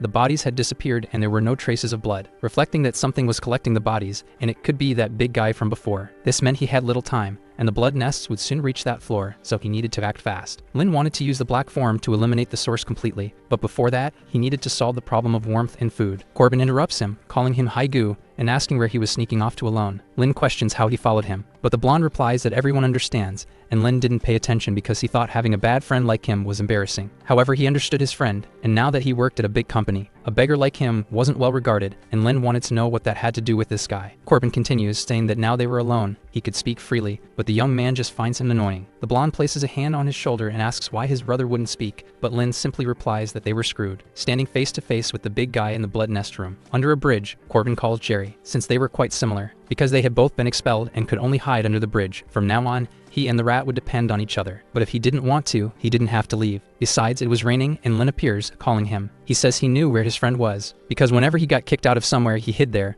asking how many times his father had beaten him. While Corbin asks if he came just to provoke him, Lin questions how he could do that. However, even if they were running away, they couldn't just hide under an old bridge, and if they were going to flee, they should do it with style. Corbin asks where he learned those cliché lines, but Lin extends his hand and calls Corbin, because if they were going to run away, it should be with a good friend to make it stylish. Corbin says he would only go along so Lin would stop running away from these things, and Lin thanked him. In the present, the young man grabs the blonde by the neck, asking what he was thinking, shouting that they should run while holding his friend. Corbin complains that this escape was not stylish at all. At a distance, Lin says the nests seemed to have spread to the 4th floor, and they needed to go back to get the seeds. Corbin complains that they should be fleeing in style, and his friend responds, wanting to know why he was saying that in a situation like this. The blonde asks if it wasn't him who had said that, and Lin says he never did. The two argue because Corbin thinks Lin is pretending, and the young man denies it. But the discussion is interrupted when an impact breaks the wall. The creature's hand pierces through the structure. Lin dodges, thinking that it was already too late, while Corbin is shocked by the creature breaking through the wall, holding Lin's head, which was close to being crushed. The blonde prepares his Molotov with a bottle, catching the creature's attention, and throwing the Molotov, shouting for the creature to release his brother. The monster tries to defend against the fire with its hand, throwing Lin away while trying to put out the flames. The young man crashes into the blood nest. He notices that the veins were sticking to him, because he was being absorbed by the blood nest, trying to escape. His face becomes covered in veins, and even his hand was being consumed, while Lin curses the situation, thinking that everything would end like this. He opens his eyes with his smaller hand. Lin wonders what is happening, wanting to know where he is, but he notices something strange when looking at the roots. Seeing that there is a white armored humanoid figure trapped, Lin questions whether it is still alive, and the creature opens its eyes, looking in the young man's direction and startling him. The environment shifts, and Lin touches his foot to the ground, wanting to know what is happening and where he is now. His vision shows his childhood self holding Corbin's hand. He says that was the nosy blonde from Aberdeen and questions who he was talking to. Noticing that it was him, Lin wonders if they were really friends and if this was his memory. But his childhood version shouts that it wasn't, because he wasn't the blonde one, he was Kurt Cobain's friend, not Lin's, calling him a thief. Lin opens his eyes, almost entirely consumed by the veins. Kurt pulls his hand, saying that dying like this would be pathetic. He manages to pull Mo out of the veins and asks if he is okay, while the young man reflects that he almost became food for a blood nest, wondering what had just happened. However, he quickly decides to let it go, as this was no time to think about it, wanting to know what they were going to do about that giant, as it didn't seem afraid of fire. Kurt grabs another Molotov and says that guy was pretty tough, so he would offer him another drink. Lin interrupts him, telling him not to rush. The fat of the white armored ones burns quickly at high temperatures, but the monster absorbed heat and had high regeneration, and Kurt realizes that Lin analyzed everything calmly, something rare, throwing the Molotov with the intention of burning it until it can't regenerate, and Lin asks if he didn't hear him, because this time, the monster doesn't even bother defending against the burst of fire. Lin decides to use the black form, as he can't leave that thing there, but nothing happens despite his attempt. He remembers what the doctor said, that he doesn't have enough energy now to use the black form, meaning he can't fight this thing. However, Lin is suddenly struck by a thought. From the beginning, it seems somewhat familiar, the monster absorbing heat, and the doctor mentioned that his high Shan state did the same, so he gets an idea. At that moment, the creature slams the ground, sending the monster flying. In his past life, the fortress had been attacked again, and in front of a cross, they hoped for a spirit to find peace. Lin Mo notices they had been losing people for a month. They had already changed locations countless times to avoid the white armored ones, but they always found them, and no matter how much they tried to escape, they still had to keep running. He tells old Joe that he's had enough, surprising the old man. After all, Lin Mo didn't want to run anymore. Back in the fight, he realizes he had been right, because he could absorb energy from the environment, and so the heat from the flames was also absorbed and converted into energy. Kurt questions why Lin has horns now as the young man transforms. His high chef form starts to take shape, and his fist turns completely black, landing a full force punch on the giant monster. Kurt shields himself from the wind and wants to know what's happening, because with a single punch, his friend sent the monster flying. Lin calls Kurt Corbin and tells him to listen, because whatever he thought he knew about him before, it had nothing to do with now. He was no longer the same. Corbin is surprised and says his friend looks amazing in that outfit, asking where he got it. The blonde had already come to terms with the fact that he couldn't call his friend a monster, but Lin denies it. Soon, he changes the subject, saying that the big guy would be tough to deal with, asking how many Molotovs Kurt still had, and Kurt says he would check, opening his guitar case and showing that there were still plenty left. However, the monster regains consciousness thanks to the punch, and stands facing the two of them. Corbin asks what they are going to do, and if they are going to run. Lin wonders if he should flee. Having visions of what happened in his past, the young man becomes more determined, deciding that he won't run, because running away would make things boring. Corbin looks at his friend, thinking that he has really changed. Calling him by the nickname Little Black, Lin reflects that the monster wouldn't be so easily defeated because, even though it had regenerative abilities, it was still very slow. Stepping on the monster's head, the young man prepares his fist to punch, causing multiple holes in the creature's body. Lin jumps back to retreat for a second, saying that now it was Kurt's turn. He throws all the Molotovs that were in the guitar case, causing a massive explosion against the monster. The creature's fat was flammable, so as long as the wound was deep enough, the fire would burn the fat, but it wouldn't take long for it to regenerate. Thus, Lin brings his hands together to attack while it burns, because he would absorb the heat from the burned fat of the white armor, and use the flesh and blood of his enemy for his own benefit. His monstrous form grows wings on his back, and his energy emanates more powerfully. He stomps on the ground with force, advancing rapidly, destroying everything in his path with his explosion of energy. Lin uses his foot to stop the impact, pointing his finger at the creature, and then, Then, getting close to it, he places his finger on its nose. The kinetic energy causes the entire structure of the creature to be destroyed with a mere touch. Corbin watches from afar and asks if that was a sound barrier, while Lin reflects that as long as the entire body is destroyed, even the strongest regenerative ability is useless. However, he only managed thanks to Kurt, and although he seems suspicious, he was truly helpful. He helps his friend up,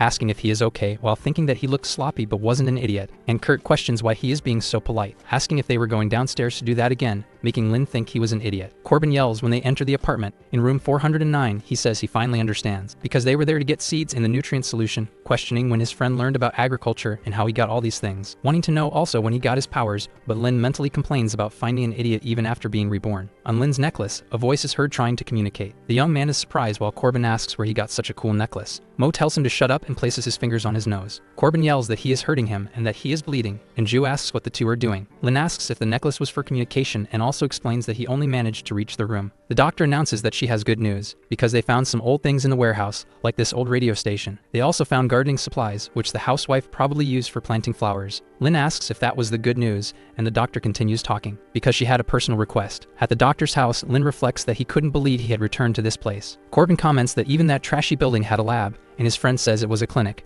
but he was right as they search for the capsule the doctor wants. Seeing a giant flask and asking what it is for, because it seemed real and what Kurt said might be true, the doctor might not actually be a doctor. He sees a biohazard warning and wonders if the doctor was studying the white armor. Wanting to know who the hell the doctor really was, Corbin turns on the computer and Lin asks what he is doing, hitting his friend on the head and telling him not to mess with other people's computers, asking what if he deleted the doctor's important information, but Kurt says he wasn't an idiot. Lin has a sudden realization and thinks about the information, telling Kurt to leave and calling him a lackey, which enrages his friend. Lin tells him to go and gather useful supplies, but Corbin tells him not to kick his guitar. He sits at the computer because he might find something important. Lin finally finds information on the computer, seeing a photo of her younger self and noting that she was Shire, also noticing the ID on her neck. The young man understands that the doctor was hiding things from him. The base door opens. Joe greets Lin for returning, asking how it went, and Corbin explains that everything went well while Ju listens to the conversation, distant, watching the people. Lin explains that he managed to collect some seeds that were in the room due to the limited number of accessible floors, and unfortunately, he didn't find anything to eat directly, while Joe says it wasn't his fault but Lou DeLong's for stealing the supplies. Then he asks for help planting, but Lin refuses since old Joe was injured. Joe offers to help since she knew a bit about botany and biochemistry and could be useful, asking if Lin didn't think so. The young man agrees, looking suspiciously at the doctor, but Kurt interrupts them, saying that he would help too, then changes his mind upon seeing their looks. Lin tells him to go to the kids' table with Maggie since he wasn't helping. Separated from the others, Joe asks about what she had requested earlier. Lin shows the flask and asks if this is what she was referring to, but when the woman reaches for it, he steps back and tells her to wait, wanting to know if she wasn't going to explain anything before taking it, because he needed to find out who the hell she really was. With a smile on her face, Joe asks if he still hadn't figured it out. Lin notices the expression on her face and questions if the doctor did it on purpose. Jia remains silent, keeping her smile. The young man wonders if the capsule was just bait to lure him to her house, wanting to know what the former biochemical department agent, Joe Shuya, was planning. Joe grabs the flask and says he got half of it right, because it wasn't bait, but rather the key to humanity's survival. She asks if he remembers when he became Hai Shan, as he looks similar to the monsters, and she believes there is a connection between him and the creatures. The organ reinforces this theory. Even in that state, it was still absorbing heat, much like what happened to Lin. The young man asks what this has to do with the key to survival and why she revealed her identity. Joe tells her test subject not to worry, because whether for food or for storing energy to face the mother outside,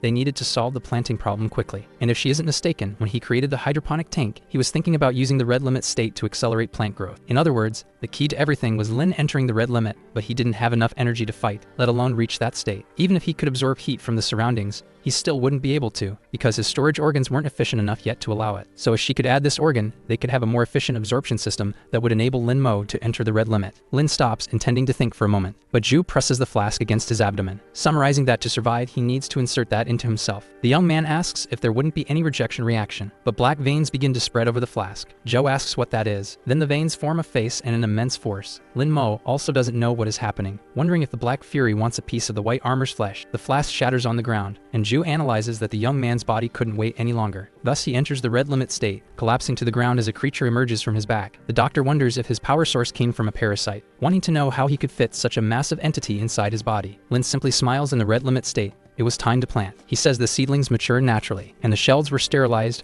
free of green algae, with only a few things missing. But he hears a noise from the top of the shelf. Maggie touches a plant and asks what it is because it's so small. Lynn says it's a lettuce seedling, and the little girl asks about seedlings. So the young man explains that it's a baby lettuce, just like little Maggie. The girl disagrees, saying that's not true because she is taller. And then she asks what lettuce even is. Dorothy appears and says it's the green vegetable in her favorite burger. So Maggie asks if her mom can take her to eat a burger when her dad comes back. Dorothy tries to talk about her father, but Kurt comes up behind Lynn and bluntly tells her that her father is gone, leaving the young man speechless. But he quickly interrupts Dorothy's train of thought and turns to Corbin, asking if he brought the wheat seeds to make bread. Corbin responds that he did, and Lynn follows up, asking about tomato and cucumber seeds to make a burger. Then they ask little Maggie if she would like a burger, because they would eat as soon as the little lettuce became big. Maggie asks how long that would take. Lynn explains that if they were in ancient Greece, he would be the god of agriculture, and with him, plants would grow super fast. Then Maggie shouts that this is great. Dorothy thanks the guys, and Lynn introduces himself as the guy from apartment 409. The woman says that they are trapped in this situation, and if they could at least make plants grow faster, they wouldn't suffer from cold or hunger. Kurt says his friend is super talented and wasn't joking, but Lynn interrupts him before he can mention his powers,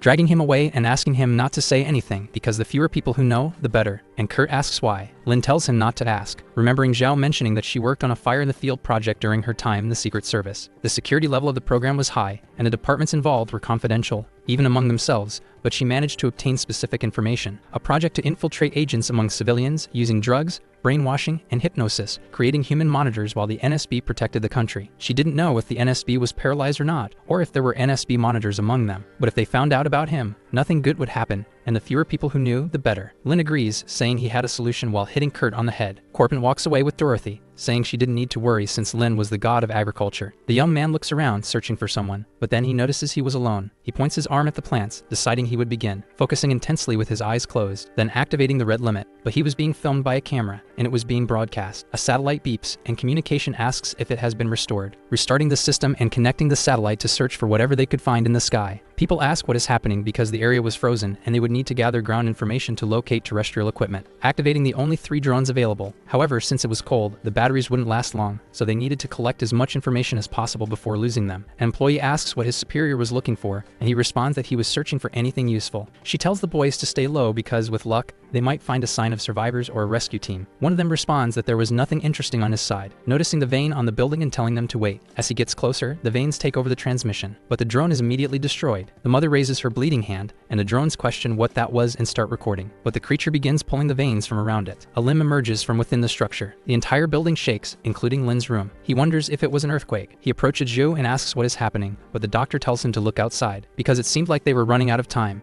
As a giant-eyed creature appears, staring through the window, Zhao explains that this was what the mother had given birth to, the child. The being simply asks where it is, unintentionally activating Lynn's ability, wanting to know where its head was, extending its arm to use its ability. Kurt approaches the two and asks what was going on. The energy in the creature's hand starts generating lightning. Then Lynn shouts for everyone to get down. The monster blows up a large part of the building with its ability. Lynn closes his eyes to try to shield himself from the power, opening them again to look to the side. He holds Zhao, thinking that was close, asking if the doctor was okay. She says yes and asks about the test subject, because they were very close, and she notices his heart was beating fast. Lynn suddenly pulls away and says it's good she's okay, but it wasn't time to relax, as the creature was staring directly at them. Lynn wonders why those fragments were suspended in the air, questioning if it was electricity or magnetism. But soon, the child uses its ability again, firing the electrified stones forward, causing another explosion in the building area. Dorothy dodges while holding Maggie. Kurt asks what the hell is going on, thinking the whole situation sucks. He shouts, asking if Lynn is okay, but finds only the completely destroyed structure. Kurt curses, but then he hears a voice from below, telling him not to be scared. It was the doctor, who had gotten stuck on a pillar and was asking for a hand. Kurt helps her up and asks where Lynn is, and the doctor tries to say where they were. However, they are interrupted by the creature attacking. Dorothy screams for everyone to run as Corbin asks what the hell that thing was. But the creature is suddenly slashed by a red energy. Zhao identifies the color of the attack, and then the creature falls backward, crashing into a building. Lynn stands in front of it in his white armor mode, but now with red stripes instead of blue. A camera records the wreckage. The person watching asks if this was the monster the rescue team had mentioned, the one lifting stones with its power, breaking the drone, which was the last one remaining.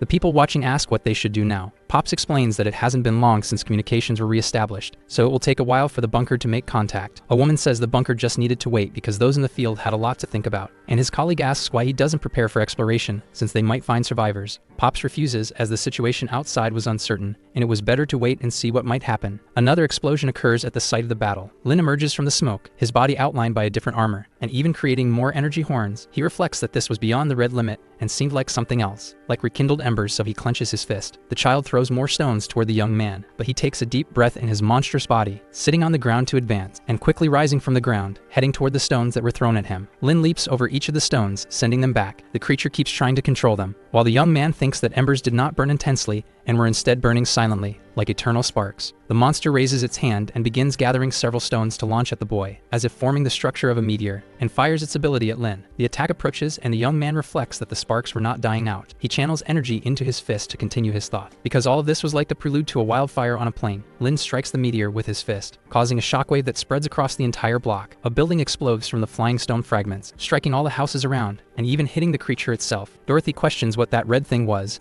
and Kurt was about to explain, but Ju tells him to keep it a secret. Joe asks if it was an angel, surprising the three of them, because he defeated the creature and seemed like an angel sent by God, but his terrible face looked more like a demon. Lin falls to the ground, now with wings forming at his waist. He reflects that this time, he had gone too far, causing immense destruction to the building. The parasite asks if it wasn't fine, since he was the only one who could handle this kind of power. Lin asks if she was willing to leave and calls her an insect. The parasite is surprised and asks if he had something to tell her. The young man says he had many things. She raises her arms and says that thanks to the crazy doctor who fed him the core, she was in a good mood. So if Lin wanted to ask something, he should do it now. Lin asks what exactly white armor was and was about to ask another question, but the parasite places her finger on his mouth, saying they would do this little by little. She explains that white armor would be more accurately described as an empty shell, like a body without a soul, entirely bound by the obsession of its past life, just like Lin was bound, or rather Mo, who lost his life in the other timeline. Since time was not continuous for the parasite, Lin could die, and she would leave that timeline and move to another one. In this process, the soul and consciousness would go with her, leaving Lin's body behind, because the version of him that lost his soul would turn into an empty shell, and perhaps his shell was fighting somewhere out there. Lin reflects that all the places where conflicts arose in his memory now made sense, and the parasite tells him he understood quickly. The young man realizes that technically he had not been reincarnating but rather traveling through time. The child begins to shed its skin, because there was a core inside it, and a flame appears on its head. Lin realizes that each white armor corresponded to supernatural beings who had traveled through time. Xiaoblue asks Barbara what they were looking for, and the woman replies that if the guy from the field who turned into a monster brought a delivery, then they needed to see what it was, but her subordinate objects, saying it was the highest level of evidence and that their boss would be angry. But soon, they realize that the package was a head. The child calls for its head, asking where it might be, and creating a blast of energy thanks to the fire on its head. Lin defends himself from the energy using his arms, asking what was going on, and if that creature could not die. The parasite says that it was a special child and they should ask it, while Lin wonders why he was still talking so much when that normally didn't happen. She replies that they were all her and that time was not linear, but he was an idiot. Lin asks if this was the time to discuss that, and if she was acting like a child because of it. The child charges with an attack, and Lin notices its speed was high, but the monster prepares another electromagnetic blast in its hand, completely surprising the boy in his form.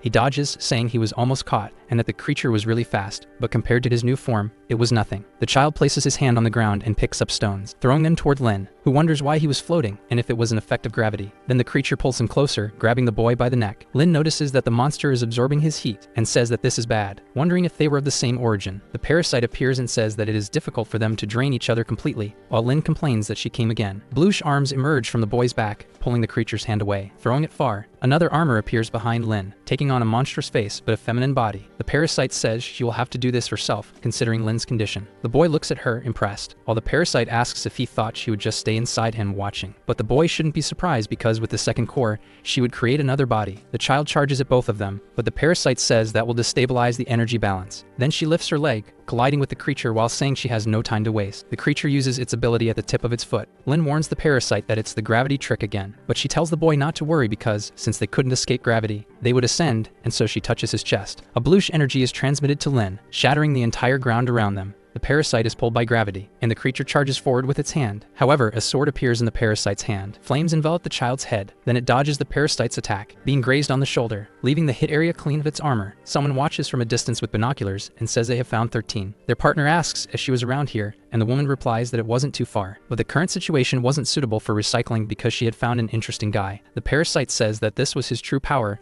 and that it was a waste to fight barehanded. Then Lin wonders if there was another function. The creature was repairing its arm, but she suddenly creates a scythe since she could do the same. The man removes his hat and says he didn't expect 13, the Holy Mother, to be forced into this state. He planned to use the chaos of the revelation to steal 13's abilities, and then her head to find the agency, but he hadn't expected this to happen. Irina wants to intervene, but he says that would expose their movements, and that the logistics agency wouldn't stop for a revelation. The girl agrees with Father Cross and says it was because they were chosen by the Holy Spirit. Another woman embraces Irina from behind and tells the priest not to be so serious, pressing her chest against the girl's back. She says that little Irina had been a member of the prophetic association since childhood, so taking care of one requires patience, and Irina asks where she was touching. The priest warns that Jinyu was late, and the woman says that dealing with the insects following them was difficult, so the priest thanks her for being well. Since everyone was there, they should watch the distant stage. Because the plan was about to be uncovered, the child launches an attack using its scythe. Lin wonders if it was a shockwave that attracted, but the parasite simply charges forward, calling him. He reflects that moments ago she used the attraction force to cause a massive explosion and now was trying the same thing. Then he tells the parasite to wait because it's a trick. The parasite is surprised upon getting close, being caught by a burst of attacks that she blocks with the sword. The repulsion force of the scythe sends the parasite flying far. Then the creature charges from the ground, aiming for a downward strike at the parasite's head. She is startled by the attempt, but is struck by the blow. Her scythe is embedded in the ground, but there was nothing there. Looking forward in search of the two, Lin holds the parasite in his arms and says that, as he mentioned before, she was fast. But compared to him, the child was at least 500 cosmic velocities behind him. The parasite gets up and says that this was the child's ability and not an ordinary shell.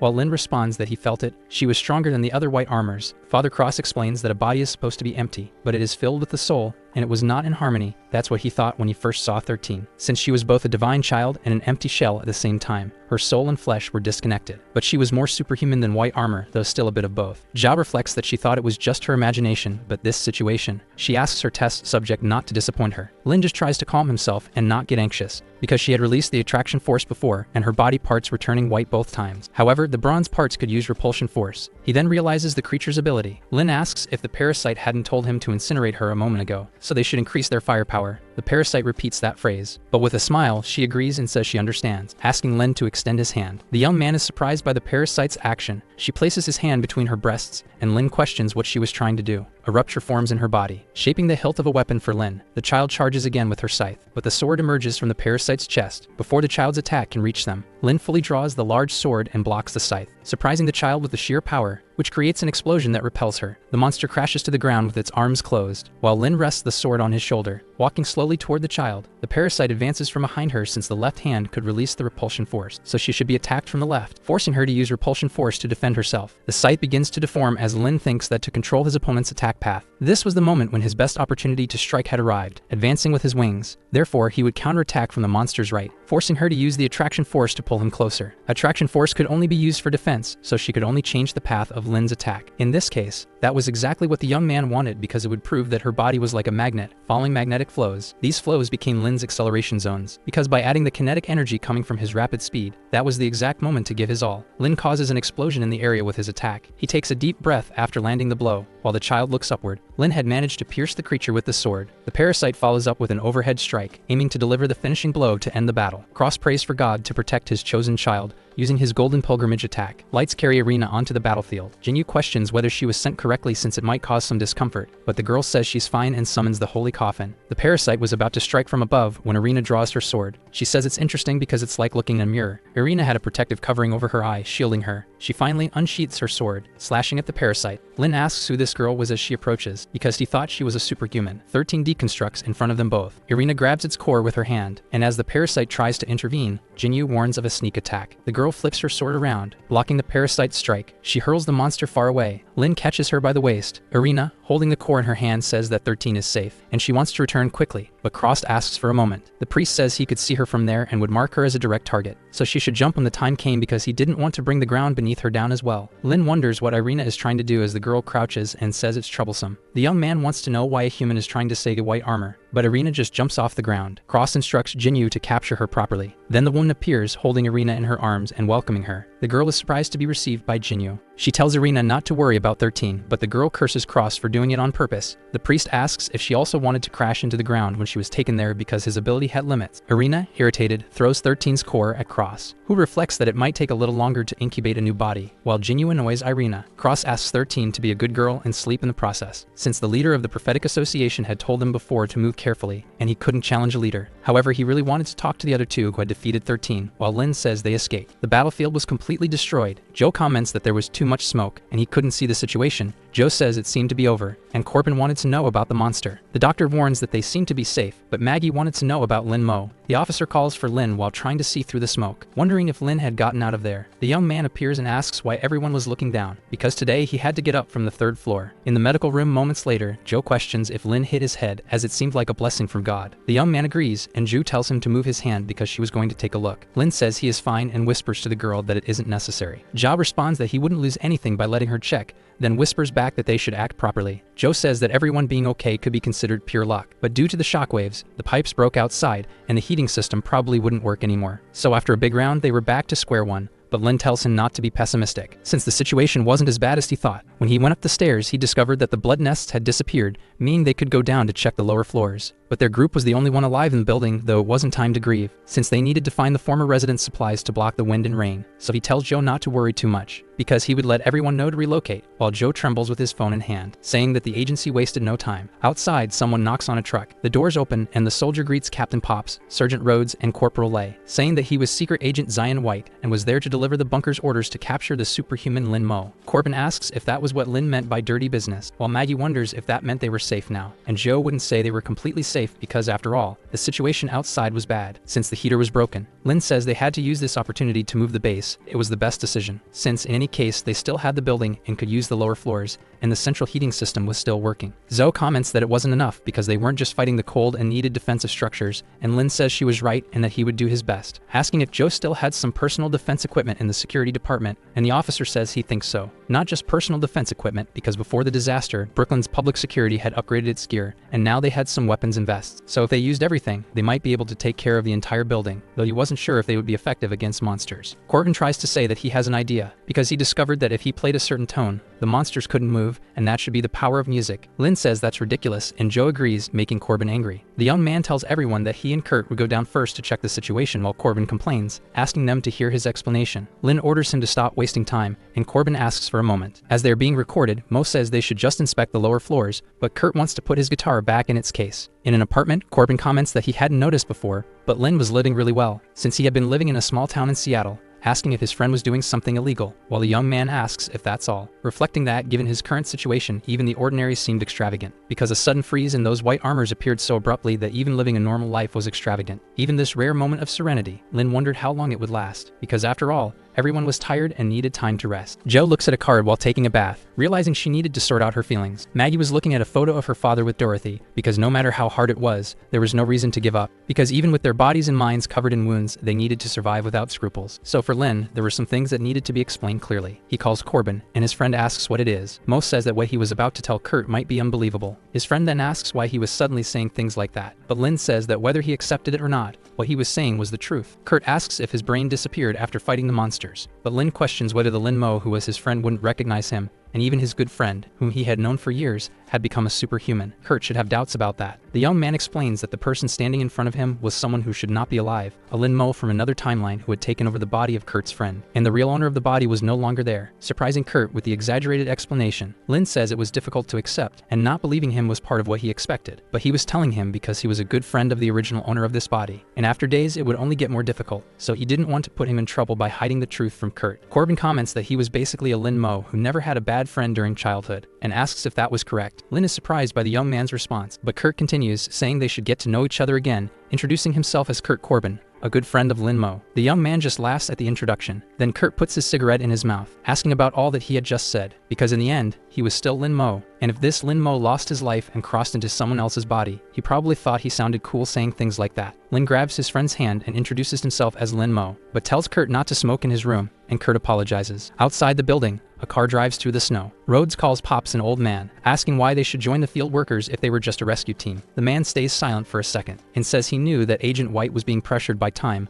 but asks if they didn't need to exchange some information first. White replies that there was no time to waste, because he knew what they were going to ask, and as a rescue team, they must have noticed that very little information had been provided beforehand. There was a group of humans trying to capture the target before them. It would take too long to explain everything, so he would give the main points, because right after the freezing began, the National Intelligence Bureau activated the National Crisis Management Protocol. At that time, communications were cut off, and the execution of the protocol became chaotic. Pops says that during that same period, their team received no orders and was left on standby, but he had mentioned before that the communication failure was not a technical issue. White explains that no matter how strong the monsters were, They couldn't have destroyed the backup communication plan as well. That was human action. The commander says that thinking about it, the disaster and everything that happened was too convenient. White agrees, adding that fortunately, communications were restored. However, the intelligence department and the biosafety department suspected that this series of events had been orchestrated by a strange secret organization. Rhodes appears and says that he claimed there were no records of them in the CIA, but even the National Intelligence Group couldn't detect them. Because whether a person was alive or not, they should have respirators. He should save that story for children. She had been in the intelligence department as well, and a ghost organization should have left some kind of trace. White says that espers would be the correct term instead of ghosts. Rhodes asks if that wasn't the code for the operation's target, and White explains that if he hadn't gone through this himself, he would also think it was ridiculous, but the result was obvious. He then removes a pendant from his neck. He shows it to the soldiers, surprising Pops and Rhodes, who offer their condolences. White explains that the esper organization was as secret as a ghost, but they knew they were the enemy. Pops deduces that the higher-ups believed the target was another esper. Lee drives the car and assumes that the esper organization was trying to recruit others, but asks for forgiveness if he was wrong. White explains that his clearance level wasn't high enough to know the details of the matter, and perhaps Corporal Lai was right, because as far as he understood, Subject Zero was the only detected esper, and given their current situation, he was the only option for understanding. Hence, the bunker had targeted him. The car stops suddenly. Pops asks what happened, and Lee calls his chief, because there were two survivors standing in front of the truck. The captain looks through the car's rearview mirror and says it's strange, but he'll step out first to check. He gets out in front of the two and asks if they are okay, introducing himself as an agent of the National Intelligence Bureau, offering to help them. Both survivors thank him, asking for help to get out because Brooklyn had turned into hell, while White listens to the conversation, holding his weapon. Pops explains that it's a bit complicated, thinking that although they are a combat team, they have an urgent mission now, but he can't leave them behind as it is his duty, surprising the two survivors. He has a commitment to get to and informs the two civilians that there are some supplies in the car and that he can share them. Both ask about the supplies with a dark expression. Then the girl pulls out a knife, while Pops says he knows times are tough, but they should calm down as he tries to reach for his gun. However, the survivors hold him back to prevent it. The girl suddenly tries to attack with the knife, but is stopped by precision shots to the chest. White was aiming at them from a distance, landing a shot to the other man's head. Someone on top of a building has a Molotov, but White had already spotted them from afar. The person lights the Molotov, as the soldier aims his rifle at them and cocks it. With his sights focused on the Molotov, he fires again with his sniper, exploding the bomb before it can hit them. Pops manages to land a kick on one of the survivors, hitting the other with an elbow strike to the chest, while White finishes them off with a headshot. Pops pulls his pistol and shoots the woman in the chest, finishing her with a shot to the head. White notices one of the survivors coming at him with an axe, but he turns to grab the gun at his waist, pulling the trigger, and firing at the survivor with ease. He falls with multiple shots to his arms and legs, while White finishes him with a shot to the head. Pops shouts that he is safe, and the soldier does the same. Then he gets back in the car, and Rhodes asks him something. Pops wants to know what's wrong, but Rhodes questions whether they weren't survivors, saying that people are driven to madness and hoping that Subject Zero wasn't. Corbin warns his friend that he had placed it there, but Lynn is drawing along with Joe, who comments that the place could be used as a greenhouse. Kurt says that people who don't know any better would think they're doing $0 shopping. To summarize the group's plan, the east side of the third floor would be converted into a plant greenhouse, while the west side would be suitable for living. Since the sixth floor was severely damaged and the others were affected, it was safer for everyone to stay on the third. As for the first and second floors, they would be set with traps, and the security room would serve as a forward outpost or command center. But Lynn felt like something was missing. Joe comments that he could handle it with one hand when he was younger, and Corbin tells him he's bragging. The officer asks if they're going to the garage to try it out. Then Kurt accepts the old man's challenge. Lynn thinks this is really childish, but Ju warns him through the communicator that he should come to her. The young man asks what it is, but the doctor tells him he'll know when he gets there. So the young man does and goes to her, asking what she needs, but Ju says that in the last battle, he had mentioned seeing his own kind. The young man agrees and says she was the one who stole the white armor's core. Zhao says she has something to tell him, playing a message from someone telling the survivors not to blame themselves amid the frost. Lynn asks why she's making him listen to this, but the doctor tells him to keep listening. The audio states that in the past, God sent the flood to wash away the sins of the world. This place had always been brainwashed by the government, which monitored everything, and public and private debts were contracts forcing them to sin. But God was merciful to people, so the pure souls would be blessed. And then Jinyu finds a white armor. She touches its chest, making her hand intangible, pulling out a rocket launcher from inside and aiming at the monster. She fires, obliterating the creature in just a second. Thus, it ceases to exist instantly. The message states that the lost lambs would find hope in the apocalypse, led by the holy children. So this was judgment upon the evil government, surprising Corporal Lai as he listens to the message. Cross touches the girl's hand with his power. The message continues, warning that they should join them because the Holy Sun would protect them and absorb their sins, and then the priest would lead them to his kingdom. Zhao asks if he had any idea about what he just heard. Lin just thought it was an anti-government cult, and the blessing and the Holy Sun they mentioned seemed to be espers. Zhao says that if that's the case, it's possible. But things had gotten very serious, because for a long time, there had been a human legend, whether it was the Freemasons or the Illuminati. But now, the Society of Prophets. A dark cult carried out external dirty work, but the dog bit back, infecting the Pentagon, so they created the NLSB to fight against it. This story was almost forgotten, and was something that should have been forgotten, but now the prophetic society that was once eliminated had resurfaced thanks to the ice apocalypse. Lin asks if what she just said wasn't classified information,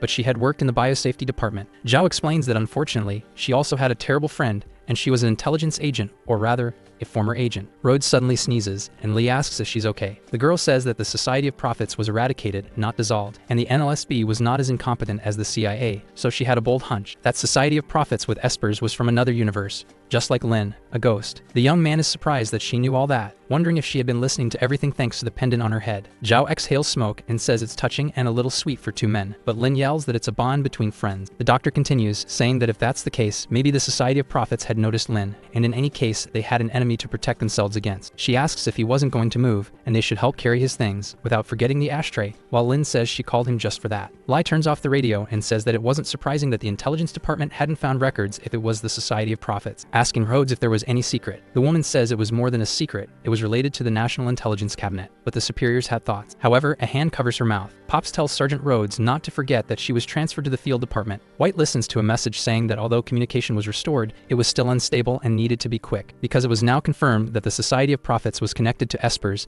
and therefore capturing Target Zero was the highest priority. And to help complete the mission quickly, the superiors had decided to grant him high authority as an exception. Any form of resistance at this moment was a threat to the plan to save humanity. Therefore, having maximum authority meant he could eliminate any threat as he saw fit, and activate other agents at any time. Inside room 303, a burger is held by a hand, then Maggie takes a big bite. Dorothy comments that she didn't expect Lin to make food grow so fast, and she really could praise a burger thanks to him. Lin says that what he learned in agricultural school, and if she wanted to thank someone, it should be science. Joe opens the fridge, surprised by a bottle. Dorothy says she found it while organizing supplies and heard that Joe wanted to drink something, so she chilled a bottle for him. Joe thanks her, pouring tequila into a glass of water, then cutting a lime in half. Joe hands the drink with salt to Mr. Lin. Lin asks the old man what that was. Joe says that the most authentic tequila should be paired with the most traditional way of drinking it, and he offers this drink to his savior, so they should sit down and enjoy the delicious food. Lin thanks him for the drink and says he wouldn't be reclusive. Then he runs the lime over his tongue and drinks the tequila with his finger, finishing by sucking on the sour lime. Joe offers the drink to the doctor, but she explains that she smokes because she doesn't drink,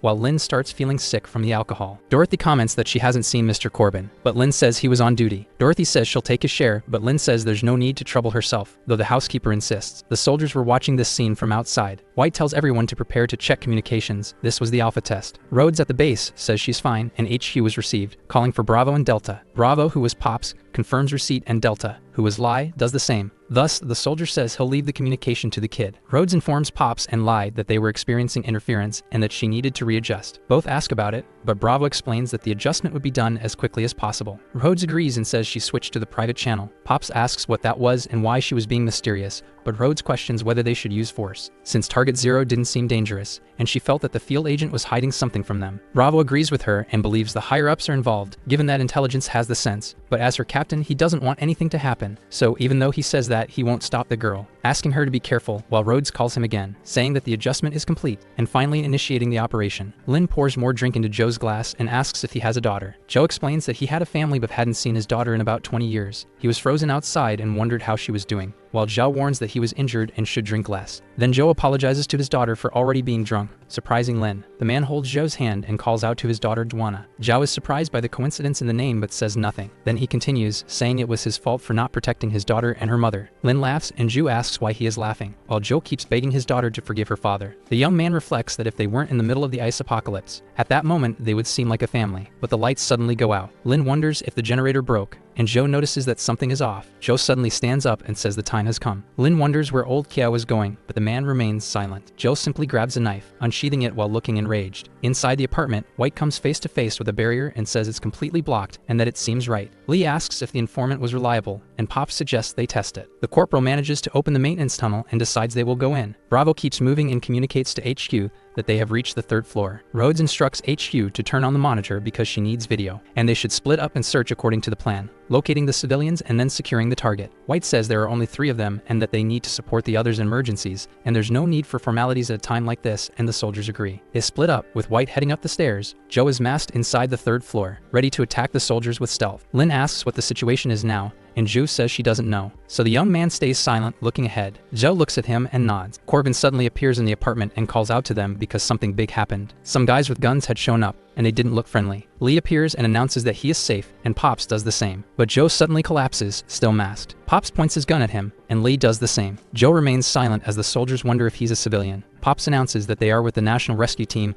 and Lee contacts HQ about encountering civilians. Then the captain tries to touch Joe's shoulder, saying they are there to help, but Joe questions that help, repeating the part about being the National Intelligence Bureau's rescue team, asking since when they started doing such humane things. Rhodes recalls the mask on his face, saying it's good that the internet works, searching and finding him. The woman informs Bravo that he isn't an ordinary civilian, and the man asks what she means. Mashit, an NSLB agent, escaped from prison after destroying cartels in San Diego, using traffickers' intestines as rope, and was then recruited for special missions. Pops comments that he's one of them as he draws his weapon. Joe repeats the words "one of them," then unsheaths the knife from its scabbard, and slices Pop's hand, saying that he took the life of his jade. 2 of Pop's fingers are severed by the swordsman, who charges again, saying that he took Juana from him. Pops grabs the knife with his wounded hand. Then Joe asks how he dares to say he's one of them. Lai aims through Pops to shoot at Joe, then orders his superior to duck, firing at Joe, but the bullet merely ricochets off the mask. Joe kicks Pops away, pulling a kunai from his waist, and throwing it toward Lai. The knife moves rapidly toward the man, striking him fatally. White tries to call Bravo and Delta to report, but the communicator doesn't work, and he wonders what was happening. Lynn appears behind him and says that despite all this snow and wind outside, people were still invading other people's homes. White tries to draw his pistol, but as he goes to fire, the man had already disappeared. Lynn tells him that he is a noisy intruder. White introduces himself, saying that he is an agent of the NSLB, and that he is there to capture Lin Mo. The young man vanishes again, leaving only traces behind, asking if he was going to arrest him, because that was interesting, as he wasn't concerned about the ice,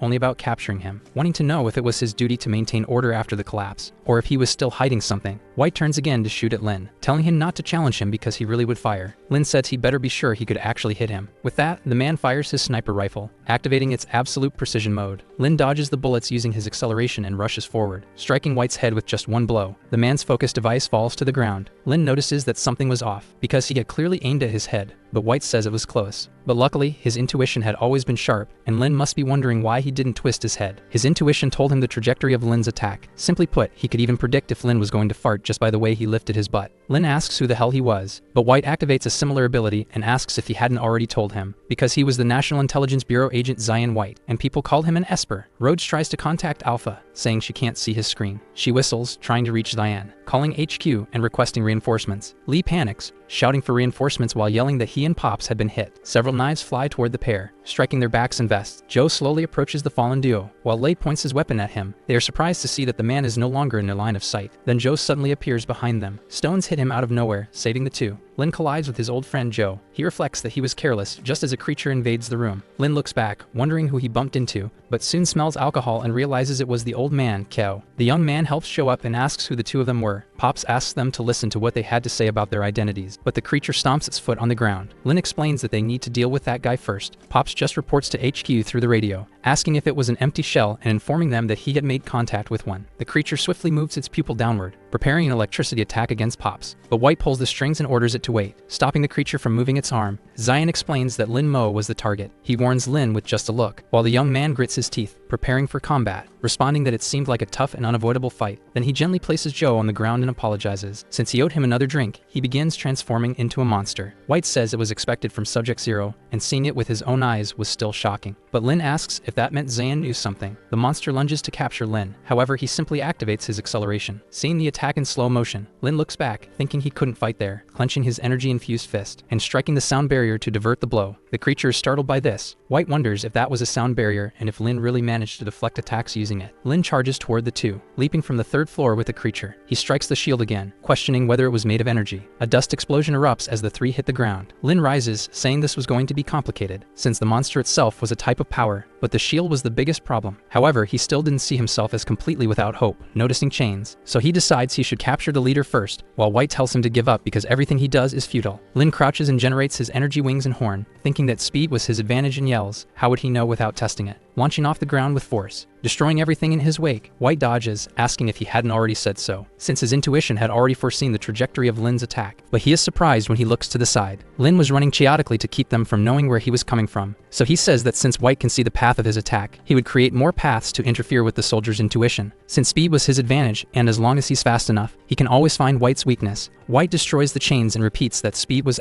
his asterisk advantage, and he was very confident. The creature looks to the side with its broken chain, then its forearm forms a blade, preparing to charge forward as well. White says that Lin wasn't the only one there with a speed advantage. The attack wounds Lin Mo. He wonders what is happening. As the creature rushes to attack again, he notices that despite its size, it is still fast. Thus, the monster thrusts the blade from its forearm, surprised by the boy, because its strike didn't hit his throat. Lin holds the blade, saying it was too close. White tells Lin Mo to stop resisting, pointing his weapon at Lin's head, because dragging a corpse in that kind of weather was troublesome. Lin says not to talk to him like that and wonders if the higher-ups would allow him to die there, since White was just a dog of the National Intelligence Bureau. Some fragments of stone rise from the ground, surprising White as he notices the shards, which come together and form something. Lin knocks the weapon aside, and the shard structure finishes forming, making the boy run toward it. White tries to keep aiming at the monster, but Lin was already close to the sword, gripping its hilt tightly, and causing a massive blast of destruction behind White, who wonders what is happening, because as soon as Lin grabs the sword, more lightning appears. His face partially turns white. Then he pulls the shard sword from the ground, spinning the hilt and revealing it's actually a spear. His armor, now in blue and white tones, prepares for combat. Lin plants the spear into the ground and says they should begin the second round of battle. White thinks intelligence was right. Lin had evolved steadily, and if it continued, things would only get harder. So he should end it quickly and couldn't let Lin evolve more, raising his arm and saying he'd fight a bit. The creature forms another blade from its forearm, launching energy slashes at Lin Mo. The boy watches the attacks, thinking the doctor mentioned blue meant absorption. So he spins the spear defensively, blocking the attacks like a shield, but his spear turns reddish, changing the entire color of the armor to a deep red. White wonders what is happening. As Lin prepares to throw the spear, he hurls it at maximum speed toward the two of them, destroying everything in its path. White realizes he not only dodged the attack, but also converted it into his own energy. Noticing the spear approaching his white armor, it prepares to receive the blow. The spear strikes the barrier in front of it, gradually turning the barrier red. Lin says the strength of the field can neutralize both, since the spear was made of black shard fragments and can generate the same force field after absorbing energy. But unlike the neutralizing soap bubbles, once force fields cancel each other out. An explosion erupts in front of the creature, sending it flying behind White. The soldier wonders how this could happen, since his white armor had been knocked out by the blow. White sends the creature back into the barrier,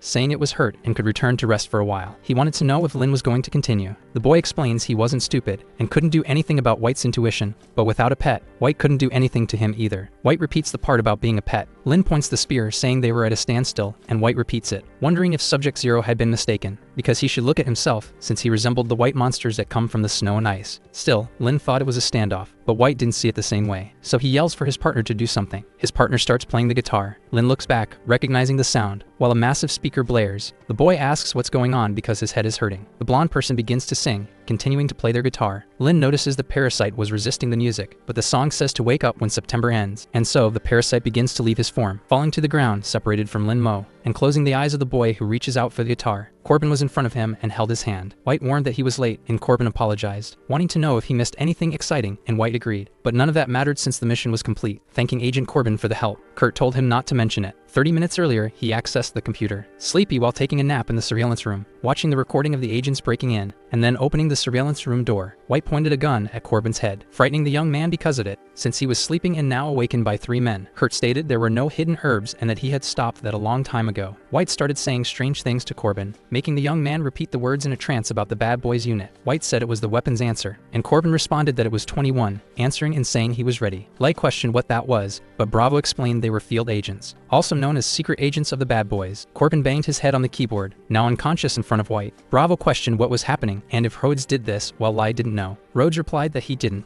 and the facilities were old, but he couldn't control them remotely, so it was likely a malfunction. Corbin suddenly woke up. White stated they needed to apprehend Subject Zero Lin Mo and rescue survivors as per the briefing, but they needed their current location, and Corbin picked up his phone, asking them to wait. Since with the power outage, Subject Zero and the survivors might have moved, it was better to split up. And when apprehending Subject Zero, their firepower wasn't enough to capture him, but he had a way, so he needed something first. Maggie asked what was going on and why Mr. Lin had left as well. Then Maggie found a camera, and Dorothy asked what it was and if they were monsters, but Corbin denied it. Joe noticed what Maggie was taking from Corbin's box. Maggie apologized and the doctor approached, asking what it was. She noticed it was a camera, and on top of that, it had the address of the National Intelligence Bureau. Corbin pointed his gun and ordered the doctor to raise her hands. Dorothy asked what he was doing, but Corbin continued, saying she was the head of the Anti-Bioterrorism Combat Force. Zhao said that he had been the bad guy, but Corbin shouted at her not to toy with hope. The doctor drew a gun from her jacket. Then Corbin fired at her. The bullet from the gun was hot, but it fell to the ground in front of Zhu. Dorothy and Maggie were frightened on the floor, but Zhu kept walking with only her hair touching the ground. Corbin said she should restrain herself because he wouldn't miss the target next time, so she should keep her hands where he could see them and turn around. Zhao complained that field agents were always so heavy-handed, now with her short hair. She asked if the main target was her test subject and if he was pretending to be his friend while monitoring him, though he probably didn't have those memories. Corbin questioned what she was talking about. but the radio reported that Alpha was not responding and Bravo and Delta were injured. Corbin stated he had located survivors and asked if the wounded could be transferred, because there was a doctor right there. Bravo asked how they were, but essentially, they had not lost their lives without complications. However, their wounds had already been stitched, so he shouldn't worry, since it wasn't anything serious. Asking if Rhodes could use the private channel now, and she asked what it was. Joe told him to say thanks and asked what that meant. Corbin asked what she meant, saying he was a traitorous agent, and maybe this freezing was related to them, the traitorous agents, asking what she thought it meant. Joe simply said that they were the ones who had betrayed them, shouting about Project Europa. Corbin was startled by the mention of the project, but the doctor explained she was referring to Jupiter's second moon, and in the past, scientists thought it was the most likely place in the solar system to harbor life outside Earth, but it was a frozen planet, asking if he recognized it. Because just like New York now, she asked why he thought the superiors used that name for the project, and it had nothing to do with NASA, but rather with the Society of Prophets. Corbin swung his arm at the girl, pointing the gun at her and saying that was enough. Joe asked if the field agent was in a hurry, but Corbin stated that if she didn't have studies on Subject Zero, she would already be dead, saying something inaudible to Zhu. Pops looks to the corner without showing any reaction. Then Corbin slaps her. He informs the HQ that he would make the Alpha return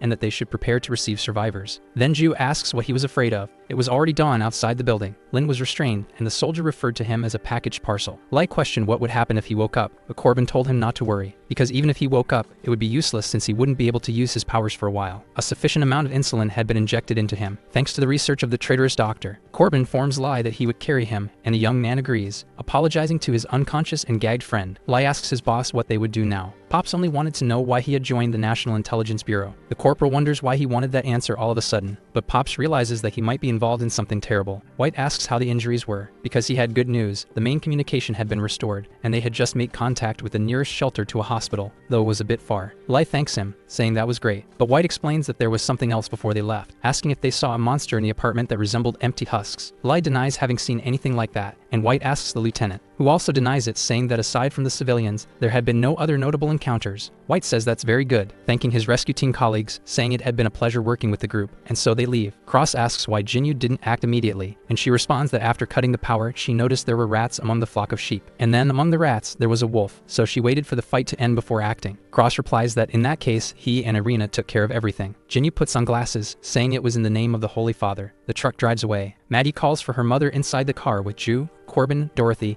and the unconscious Lin, asking what was wrong with her big brother and why he was tied up, and even the medical sister and Uncle Joe, while Ju asks about the old man, who then questions when she changed her hairstyle. Maggie wants to know why they were crumpled if they weren't bad people, pointing her finger at Corbin next. He is surprised, and Maggie asks what happened to her guitar-playing brother. Dorothy tries to say that he was still Kurt, but the little girl denies it, saying that he wasn't. Joe laughs at the situation. Annoyed, Kurt asks what she was laughing at, but the doctor explains that many times only a child's perspective can see the truth about this country, and he agrees, saying that the nickname Guitar Brother was fitting, while Corbin takes it as an insult. Rhodes notices smoke and calls his father, noting that he had started smoking again. Lee tries to reassure his senior not to worry because the surgeon was just anxious. Rhodes asks about his injury, and Lei explains that he was fine, because compared to the surgeon's wounds, he had nothing, since now, a soldier couldn't hold a gun, just as that country couldn't save anyone. Rhodes says he will register the identities of the survivors, and Lei questions whether that was necessary. But Ju is surprised to see her friend. Rhodes asks if she is Jo Shuya, but Ju replies that it had been a long time since she saw Joanna, and that she had really gained weight. The girl throws a tablet at Corbin. Zhao asks if she was demoted to the field department and still in the logistics team, or should she say the rescue team? But Rhodes points a gun at her, and Ju asks why everyone was doing this today. The girl questions who was responsible for her current situation because she thought they were friends but shouldn't have trusted Ju back then. Zhao asks if she didn't find the truth she was looking for, as they both knew the risks. White looks inside through a window, telling Rhodes to calm down for a minute. Since they had a motorcycle pursuing them, a camera captures its movement. Jinyu accelerates the motorcycle while using her ability. Rhodes asks what that person was. Something wasn't right, wanting to know if she didn't feel cold in this temperature. Zhao warns that she's an Esper. They absorb ambient energy and maintain low temperatures for long periods, while Rhodes asks if they still move at absolute zero. The doctor agrees and says they have adapted to freezing. Jinyu pulls a revolver from her chest, calibrating it while driving and pulling out another one, aiming at the truck with it energized, causing a massive explosion in the area, forcing the truck to fall. Everything inside the location shook rapidly. Jinyu threw the weapon away, saying she missed the target. Lai wondered what had happened and if it was a grenade, but Pops ordered him to drive faster, because she was getting closer and closer. Jinyu pointed her pistol at them again, while White opened the back doors of the truck and started shooting at the motorcycle. Jinyu reloaded her weapon with energy, frightening the soldier with the damage it would cause, but it was launched toward him rapidly, causing an explosion that overturned the truck, crashing it into a building. From within the smoke of the explosion, Jinyu emerged, still riding the motorcycle, stopping it using her leg. She drew her revolver again, saying that this time she overdid it a bit since the truck had fallen off the bridge. The truck, which was vertical, returned to the correct direction. Then the woman's revolver started to fragment, disintegrating in her hand. Jinyu questioned how the durability reached its limits so quickly, and Irina asked how things were on her side since she had already finished along with the priest. Jinyu explained that she needed to check on the package's situation, while Irina questioned if it shouldn't be easy for her. The woman explained that nothing was going as planned, and that she was talking about the package, but her partner said she was just being lazy. Lin Mo was still gagged. Rhodes said that if she had to do this again, she would collapse, asking if everyone was okay. But Joe explained that dealing with Manhattan through Rich wasn't easy. White asked about Subject Zero. Corbin said he was fine, and Rhodes asked if the agent was only worried about him, considering he wasn't the only one in the car. Joe approached Joe and asked if he was okay, and Joe replied that he was, but he wanted to know about Miss Perez and Maggie. Dorothy and Maggie were still okay. White asked if there was something Rhodes wasn't understanding, since her only mission was to take Subject Zero back to the bunker, and as for the rest, that was what her team was supposed to handle. Rhodes asked what he meant by her team. Running toward the driver's cabin,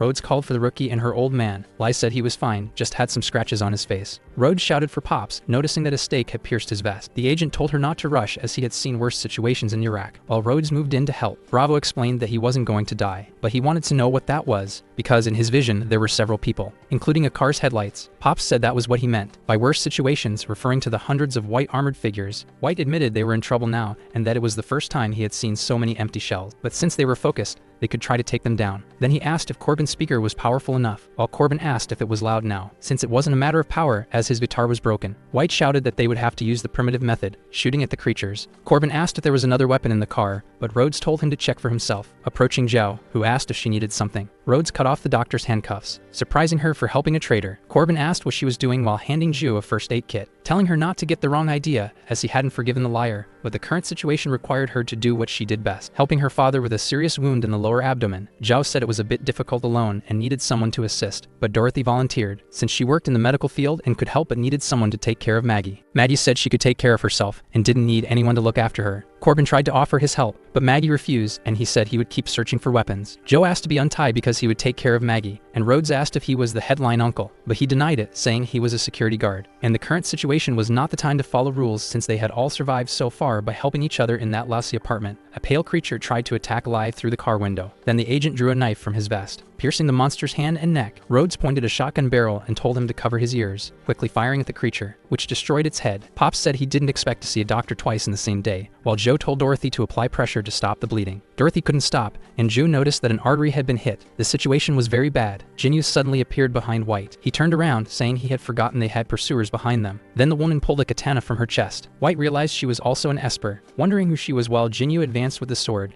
and he aimed his gun. Dorothy applied pressure to remove the stake, but it wasn't enough. Joe noticed that if she continued pressing like that, but she was surprised as she suddenly remembered something, seeing a scene from her childhood when she was helpless, since she had the key to breaking the situation. Then remembering Lin Mo, Jinyu advanced with her sword toward White, forcing the soldier to activate his intuition with both eyes, and then he avoided the woman's attack, but his gun had been shattered because of it. Jinyu said his blessing was interesting and asked why a saint would help a sinner. White questioned the idea of sin and said that term might work for a country bumpkin, but he was an atheist and suspected the woman might be from the Society of Prophets. Noticing that her goal was Subject Zero, while Jinyu asked if they would do this in a way he could understand, asking if he didn't want to go back. White asked what she was talking about, but the woman explained that he was also an Esper and should know that he wasn't originally an NSLB agent, or rather he didn't belong to that world and should still have things that mattered to him. White remembered the things that mattered to him, asking what he really cared about while recalling a police officer, who had once asked if she could work with her senior again. White lowered his pistol, saying she was right, but some people had lost their lives in the past, and now there were some still alive, so it didn't matter which side he belonged to, because he just wanted to say the side where the things he cared about were, and he wouldn't let Subject Zero fall into her hands. Lin Mo was still unconscious when a bullet fell on him. Joe and Corbin fired at a creature while the guard told Maggie to cover her ears. Kurt asked how the rescue team was doing when he saw Zhao, but the doctor suddenly looked down, removing Lin Mo's protective vest. Kurt grabbed her hand, asking what she was doing, but she told him to look at the situation now, because there were several monsters outside waiting for a snack, and an Esper relentlessly chasing them, so this wasn't a situation they could handle. The bullets simply entered Jinyu's chest. The woman advanced with her sword, and White complained that the bullets should have hit, while Jinyu suddenly seemed surprised, saying that this was the place, breaking the ceiling when she touched it with her katana, and falling right on top of Lin Mo. She looked forward, excited, seeing the people who were taking care of him.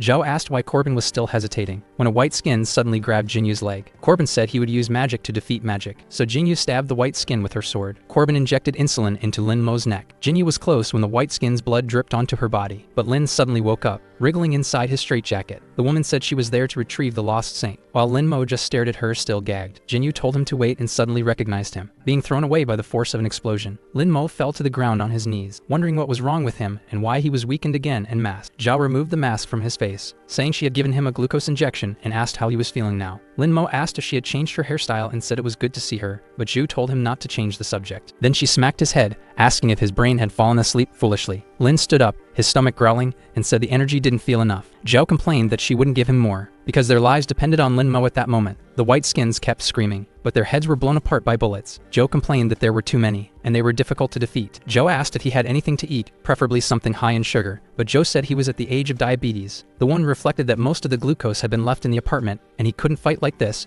while Lin complained about feeling dizzy. Suddenly, Maggie pointed at a chocolate bar. She said it was the bar her father had left for her, but she wasn't hungry now. Lin reflected that she didn't know about her father, but he denied it, saying that it was what her father had left for Maggie. Maddie told him to take it because good children should help others, while Dorothy tried to make do as she treated Pop's wound, and Rhodes questioned if she could handle it. Then Lin should quickly eat the bar that Maggie was giving him, and he agreed. The young man noticed the mark and said that bad memories were coming back, but he ate, saying it wasn't the time for that. There were more important things. Joe stood face to face with a pale creature, but he realized he was out of ammo, cursing his situation. Lin rushed toward his friend, surprising Joe when he looked back. Then Lin clapped his hands, disintegrating the pale creature, completely destroying it with ease. Joe noticed that he had obliterated it with just one clap, and wondered if it was a sound barrier effect. Lin smiled and said he was starting to enjoy this feeling. The monsters were frightened by the display of power. Then Lin stepped on the guts of one of them, noticing that there were many pale creatures, trembling in fear. But he felt something different about them, wondering why they were running from him. White was astonished and wanted to know what was happening, because the pale creatures were fleeing. The tablet stated that Agent White was past his deadline and should reveal the status, but he explained he had some problems. Jinyu commented that even soulless empty shells could feel fear. Since they were originally human, it made sense to fear the most powerful holy child, and Lin questioned who she was. Han Jinyu introduced herself and asked him to join them to fulfill the mission entrusted by the sacred girl through the Lord. Lin refused, saying he had more important things to do, while thinking that this was the anti-government cult the doctor had mentioned. Jinyu reflected that the pastor had ordered her to prioritize bringing him back. Then she moved her hands to her chest, saying that in this case, she reached into space, drawing another fragmented katana from her power. Lin wondered if her ability was to pull weapons from her body, and what the cracks were, since they seemed like layers of emptiness. Jinyu excused herself to Lin Mo, charging at him with both katanas in hand, aiming to cut the man down with the black sword, launching an upward attack with both weapons. Lin questioned what was happening and if she could have more than one ability, but he noticed something strange about the shards, denying that possibility. Because the shards were crumbling, he grabbed a shard with his hand, preparing to throw it while thinking he should give it a try. The projectile blast caused an explosion in the area. Lin was suddenly surprised, wondering how her body absorbed the attack and if the crack led to some kind of space, while Jinyu explained it was her first time seeing a hole in her stomach. She asked if his attack was just a test. Then, according to the pastor's description, the young man's capability should be much more than that. Lin asked if she was provoking him, while realizing she was right. Joe noticed that Lin's situation wasn't very promising because, although he could move normally, he had only recovered 13%. In other words,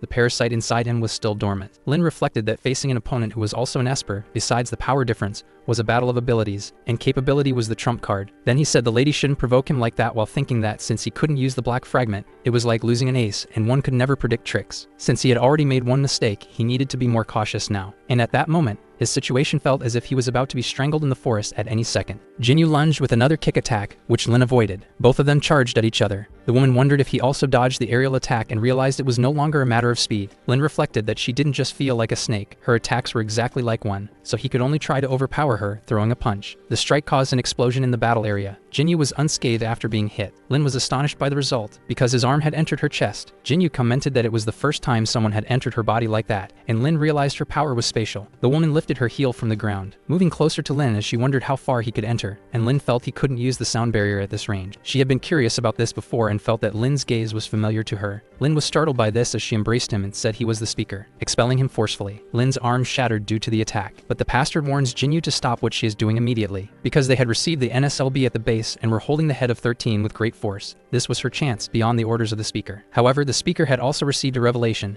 and they would find Lin again. Jinyu complains that good times were always short and that they would have to stop there. She sticks out her tongue and says that next time, she will make sure he learns the words of the prophet. Then she clashes her two swords together, causing a massive explosion in the area. Lin tries to observe through the smoke, but they notice that she had escaped, and something about it seems strange. Joe approaches, asking if he is okay and what the current situation is, while the young man says he is fine, and that they were safe at that moment. A helicopter descends from the sky. Lin questions what they will do now, and Joe realizes it is a helicopter, which was descending towards White, who comments on them finally arriving. The helicopter lands, stopping its rotors on the ground. The soldiers step out and order Alpha 1 and 2 to rescue the civilians, while the others should follow the plan. They place Pops on a stretcher, and Rhodes asks who they were, while one of the soldiers introduces himself, saying they were colleagues and thanking them for their hard work. Rhodes looks back surprised, while White salutes and says he didn't expect his boss to come personally. Frank simply states that his soldier did well, and he thanks him. Then the light from their weapons shines on Ju and Lin's faces. The doctor asks why the security department was on a bunker mission and even brought high-ranking officials, while Lin is just confused. The soldiers say that Subject Zero is under control for Frank, who is the head of the strategy and decision department, and Barbara is the leader of the biosafety department, who comments that this was unexpected. Jo calls out to her friend Barbara.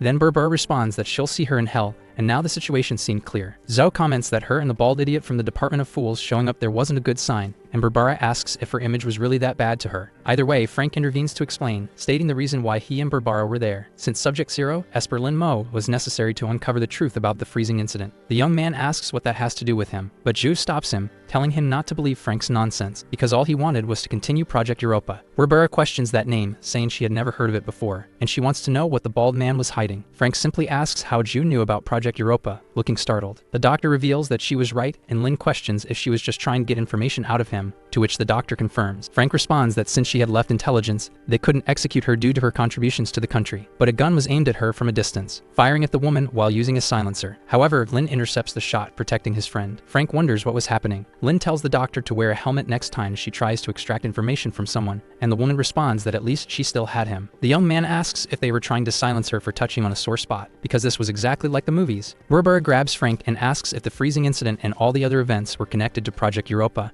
and why he hadn't said anything, but Frank simply responds that she would find out. Just not at this moment, so the soldiers should take her away, while Barbara asks what the headquarters chief was doing. Jo tells Lin to be careful because he still wasn't fully recovered, and even his body was at its limit, with veins spreading over his arm. Lin reflects that if he could use all his power, dealing with these soldiers would be easy, while Frank orders them to hunt down the woman. At least the others were safe while the civilians were captured and taken to the shelter. Then Lin remembers his promise never to run away again. He grabs Jo's hand, calling the doctor, because she should hold on tight, and she asks if they were going to repeat the process from before. The soldiers start shooting at them, but Lin escapes, leaving only a trail behind. Frank wonders how he was so fast, while Barbara frees herself and calls him Baldy, reminding him that she had already warned about Lin's speed, but the bald man didn't even pay attention. Frank turns, saying that Jo must have gotten hurt. However, he is struck in the groin by Barbara, who says that without Subject Zero, they were doomed. Destroyed, Frank questions what to do if he should chase after them, but Barbara orders them to forget it and return to the bunker because there was too much they still needed to learn. Lin soared over the buildings with Chu, crashing into a window and breaking it. They fell into an apartment with a lifeless body. He coughed and asked if the doctor was okay, while she replied that she was, but his condition was really bad, bleeding from his eyes. Jo looked through the supplies and assured him it wasn't that bad, while Lin wanted to know what she was doing. She tossed a milk carton, and the young man questioned what it was, noticing that it was freezing from the inside. He wanted to know where she was getting this from, but Jo said they had won the lottery, since the man seemed to have been lifeless for a long time, and the cause was a gunshot wound to the chest. As for the killer, it seemed like both had fought each other. The survivors probably fought over resources, but they should be grateful to them because that's how they won the lottery, a blessing in disguise. Lin, distressed, commented that other people's sadness was his luck, just like before, and she asked if something was wrong with him, but the young man simply said he remembered the past. She repeated that it was all in the past. Then she smacked his stomach, telling him to focus because he should be eating now, while Lin asked what she was doing. Jo put onions, potatoes, and packaged milk into a hot pot. She commented that it wasn't strange since they were in a Chinese restaurant, so it was normal to have ingredients, but if he was complaining, he should look at the two on the floor. Lin said he had no objections to the ingredients, but it was weird to throw everything together in a big pot like that. The woman asked if food didn't need to be cooked, and the milk thawed since it saved fuel, but Lin said she misunderstood the meaning of efficiency, wondering if it was possible that the doctor wasn't good at cooking. Zhao said she was a doctor, not a chef, so she didn't need to know how to cook, throwing a potato at Lin's mouth and saying that it was the end of the world, yet he was still picky. A woman watched them from a distance, while Zhou commented that given Lin's physical condition, this was the most efficient way to replenish calories. The girl repeated to herself not to be afraid. Zhou told Lin to eat quickly because they weren't on a date and it was cold, while the man spat out the food, saying it was burning hot. She commented that Lin's body was adapting to the frozen environment, but she couldn't, and the protective suit wouldn't last much longer, so she needed a place to recharge its energy. Zhou noticed something behind Lin, then she drew the pistol from her jacket, asking who was there and telling the test subject not to move. The girl trembled in fear of the gun, tripping over the corpse in the room, and then dropping her baton into the air. The baton struck her on the head. Zhou approached and asked who she was and why she was spying, but but the girl said she meant no harm and wasn't a monster. Since she was a survivor like them, her name was Penny, and she was there to gather supplies. Penny had just seen a fire and came to check the situation, so if they had nowhere to go, the fortress where she was staying was nearby and could shelter them. Zhao said it sounded like a trap, but Lin recognized the girl, while Penny tried to insist that it was true. However, she then noticed that it was Mr. Lin, who often bought cigarettes and lived in the Fang apartment, so she couldn't be mistaken because of his earring. Lin repeated the part about the cigarettes and realized she was really Penny from the convenience store, thinking she was someone he knew. The girl grabbed his hand, grateful that he was alive, saying she had heard that monsters attacked the apartment, while Lin thought of her as a social butterfly. Penny led them to a subway station, and Lin asked if this was the fortress she had mentioned. It was a good hiding place, and recent survivors avoided monster attacks by going underground, while Zhou commented that the transmission had harmed those who hid. However, it was clear they had made modifications since they needed to be prepared, but it was the station chief's idea, and Lin asked about that role. Zhou noticed graffiti on the wall, and the young man responded that it was Brooklyn, so it was normal. But she was talking about the new graffiti, wondering if that was an eye. Penny urged them to enter quickly, and Zhou said she had seen that before. The young man apologized for bothering Penny. Then, as they walked in, the wall revealed something written, that the sun god would save them. Penny asked to introduce them, saying that this was New York's G subway line. Lin commented that the place was a little strange. Then a woman, praying, asked if Penny had returned and brought new people. Penny says it was enough for the month, but her friend warns her of the danger, even if it was to help the divine child, while the redhead only wanted to know about the station chief. A woman in boots approaches. Penny greets the station chief, who wore a beret over one eye, and walked with armed and masked guards. The chief asks if Penny left the hideout again. Penny responds that this time she just wanted to finish the quota quickly since her brother was sick, and she wanted to do her part. Then, putting that aside, she had found new survivors. They were her former neighbors, and she knew the situation of the apartments, while Lin wonders if she was the Lou Dalam of that place. But Zhu tells him not to jump to conclusions. The station chief approaches, saying she had noticed that, but they should follow the usual rules. The soldiers surround Lin, and he asks what she is doing, but the chief tells him not to get nervous, because it was just a quick inspection, and Lin questions what exactly she was going to inspect. The woman shines a flashlight in his eye, impressed that his pupil was circular. Then she says it was impossible, and that he was, kneeling and welcoming the sacred child. Lin questions what is going on. Zhao responds that they must be members of the Society of the Prophet, and Lin comments that she got it right, but Zhao doesn't find them hostile and thinks they might not be the same group. The chief says they had been waiting for him, and that the saint possessed a holy ring. Since the apocalypse began, they had been hiding there with no one to save them, believing they had been forgotten, but the empty husks kept appearing. At first she thought the gods didn't exist in the world, until the day she saw the robed ones, and that was the first time she witnessed a miracle and saw the saints with her own eyes. Since that attack, they converted to the prophets, sheltering those wounded by the apocalypse while the saints returned to their mission, so the survivors were worried. But before leaving, the most venerable of the saints prophesied that a saint possessing the eye of the sacred ring would come there, and they had been waiting for the prophecy, wondering if it would really happen, never expecting to actually witness it today. Since the survivors needed the saint, and his appearance had given everyone hope. Lin asks about hope, since it was the most important thing in this apocalypse. Then Penny brings food for the saint. He looks at the plate, impressed. Even the food had eyes drawn on it. The chief says that offering the sacred communion was a duty, and as a saint, he should prioritize his combat power, as he was the only one protecting them in the apocalypse. Zhao says they risked their lives for the sacred communion and on the surface saved people for the Society of the Prophet, and Lin responds that this was hypocrisy. One of the priests says they were running out of food and should distribute the sacred communion now, but she whispers that it wasn't the time to talk about this, and they would resolve the situation later because they needed to keep the saint to protect them there. Lin thinks that the leader, Penny, and the survivors had been deceived by the prophets, and his appearance only strengthened the false belief, because he had been used without realizing it, and that was frustrating. He had something to do, so he calls the doctor. Zhao waves at him and tells him to wait, because even if he exposes the lies now, they wouldn't believe him, and Lin says he knows. But she has faith in the cunning, and he wouldn't do something so stupid, so the doctor should trust him because he has a plan. Zhao asks what plan that was, but Lin approaches, calling out to the leader, who introduces herself as Hannah, and asks what she could do for him. The young man says he was the hope of her faith, and she agrees. Then he asks if there was something he could do to help them. Smoke drifts through the train lights. Zhou comments that his plan was to help them build a cultivation chamber in the subway, ensuring basic food supplies, to repair the power and heating so they wouldn't freeze in the dark, and to help expand the platform, so Lin should now be called the virtuous saint, saying he was a kind saint. Lin questions since when kind became a derogatory term, and Zhu responds that he was too gullible for having been revived, but he was naive for helping the society. The young man says that the doctor was wrong though, surprising her with that response, as Lin continues, saying that they were the ones who trusted him, and it wasn't kindness that made him help them. With his understanding of the body, she knows that using abilities consumes energy, which is why they created the sacred communion. Then he asks if she remembers when they first met, because if it hadn't been for her, he would have died of exhaustion. But back then, she had long, soft hair, However, Ju interrupted him, smacking his head and telling him not to change the subject. Lin said he wanted to do the same as the Prophet Society because they would work for them, and that was the difference. He wasn't relying on deception and exploitation, but rather on the kindness she wished for. Jo became furious with her friend. Lin said he would stop joking, and she told him to get straight to the point. The young man said he was very gullible, but in reality, it was the opposite, because even after the disaster, he still trusted everyone and never expected everything to become some kind of cycle. If he had trusted Ming Ming and told her the seeds had sprouted,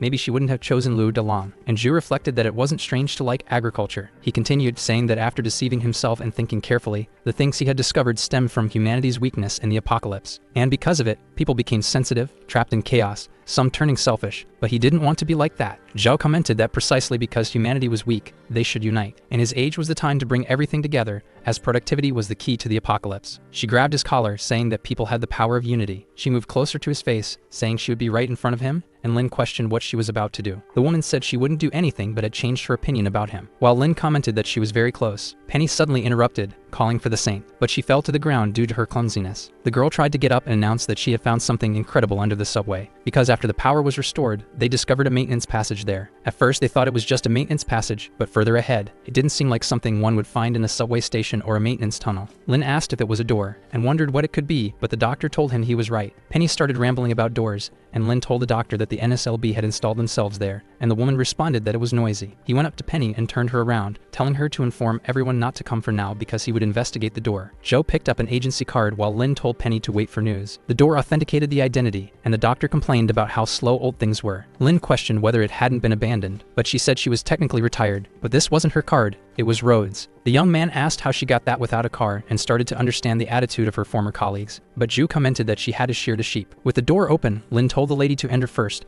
and Ju said he was very polite. Joe analyzed that the energy system was old and manual, but at least it was powered independently. Lin asked if she knew what the facility was, but the woman didn't either and suggested they take a look to find out. The young man looked between the grates, running his finger over them and seeing dust. He said it had been there for a long time. There was no silence or ice, but since they were underground, he wondered if there was some kind of continuous heating system there. Lin told the doctor that this place was strange, and she agreed, saying that everything there was old, but the layout seemed recent. The young man questioned what this place was for, but the doctor was surprised, because there was a control room full of NSLB monitors. The young man wondered if it was an NAA base. Zhao explained that they had hidden a base within the civil installation, and Lin wanted to know if the national budget had all been spent there. However, the woman started tinkering with the computer. The system requested the protocol code, and she tried to recall one, noticing something different all of a sudden. Then she entered the Project Europa code. The system stated that authentication was successful. Then it began preparing to update the system, surprising the doctor. Lin suddenly stood up from the chair as the update reached 11.3%, then it jumped to almost 80%. Finally finishing, the online icebreaker project system announced that they could now break the cold. Zhao asked what this was for, but the system warned that voice inquiries were being monitored, and the answer was that the icebreaker project was part of Project Europa, designed to monitor freezing events and assist agents by providing optimal actions. The system was integrated into the giant ice network, so it had only activated in the Brooklyn section and some functions were offline. Zhao repeats that they could overcome the cold and deduces that this is about the NAA. Lin completes her thought, saying that they knew about the global freeze in advance. The doctor slams her hand on the panel, saying that the NSLB was hiding something so huge, and that nothing really changed, as they had no idea how many lives were lost due to confidentiality. Lin notices that Zhao's reaction is not as rational as usual, and her relationship with the NSLB must be more complicated than it seems. From the freeze to the espers and the empty husks, all the questions were connected. Lin looks ahead cautiously, trying to analyze Zhao Shuya's state of mind. He asks what she is thinking. Zhao denies it, saying she was just remembering the past, but Lin reflects that even after all this time together, he still doesn't know much about her, because Dr. Zhao Shuya, who was both rational and mysterious, was also fragile. She asks why Lin is staring at her, but embarrassed, the young man says he was also thinking about the past. However, the system suddenly plays a warning. Lin sighs, grateful for the system,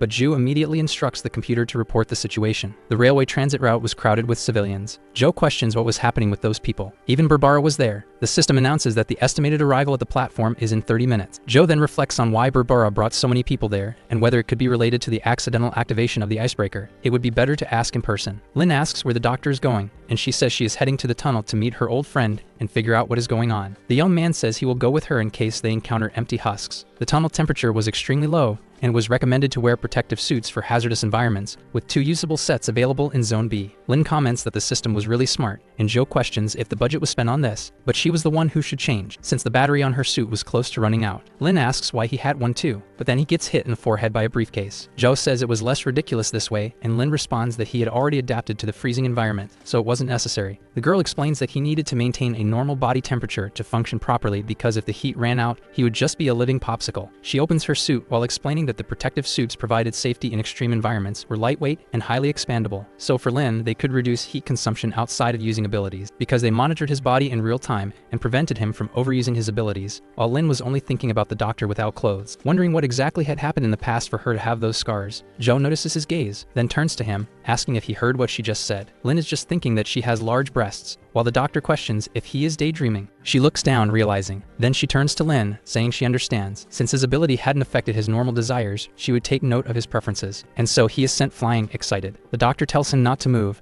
as this would only take a moment. Then she presses something onto his chest, applying strips. Lin questions what that was, and the doctor explains that they were repair patches. Applying them could cover the Manhwa logo, as people might be sensitive to that, so they should avoid problems. He comments that it feels like a second skin, and that he can already feel the heat loss decreasing. While Zhao holds a pistol in her hand, Lin is ready for combat. They both set off, and he asks how her hair got shorter, but Zhu dodges the question. While a camera records the two of them, the loudspeaker plays an emergency announcement, telling the brothers and sisters located on the west track to temporarily evacuate to the east, as the west track would be temporarily closed, thanking them for their cooperation, and asking that the Holy Spirit bless them this winter. Hannah asks Lin if he transmitted the message correctly, and the young man thanks her. The woman apologizes for her presumption but wants to know if there's something on the west track. Lin reflects that he couldn't mention the Manhwa personnel, as it would cause conflict, so he responds that it was safer to stay away from there due to gas leaks. Hannah accepts the answer from the Holy Son. Then the young man reassures her that the closure was only temporary, and after the investigation, things would return to normal. The woman pulls something from her pocket, saying that since he was going to investigate, he should take that radio, because she had tuned it to the central control channel,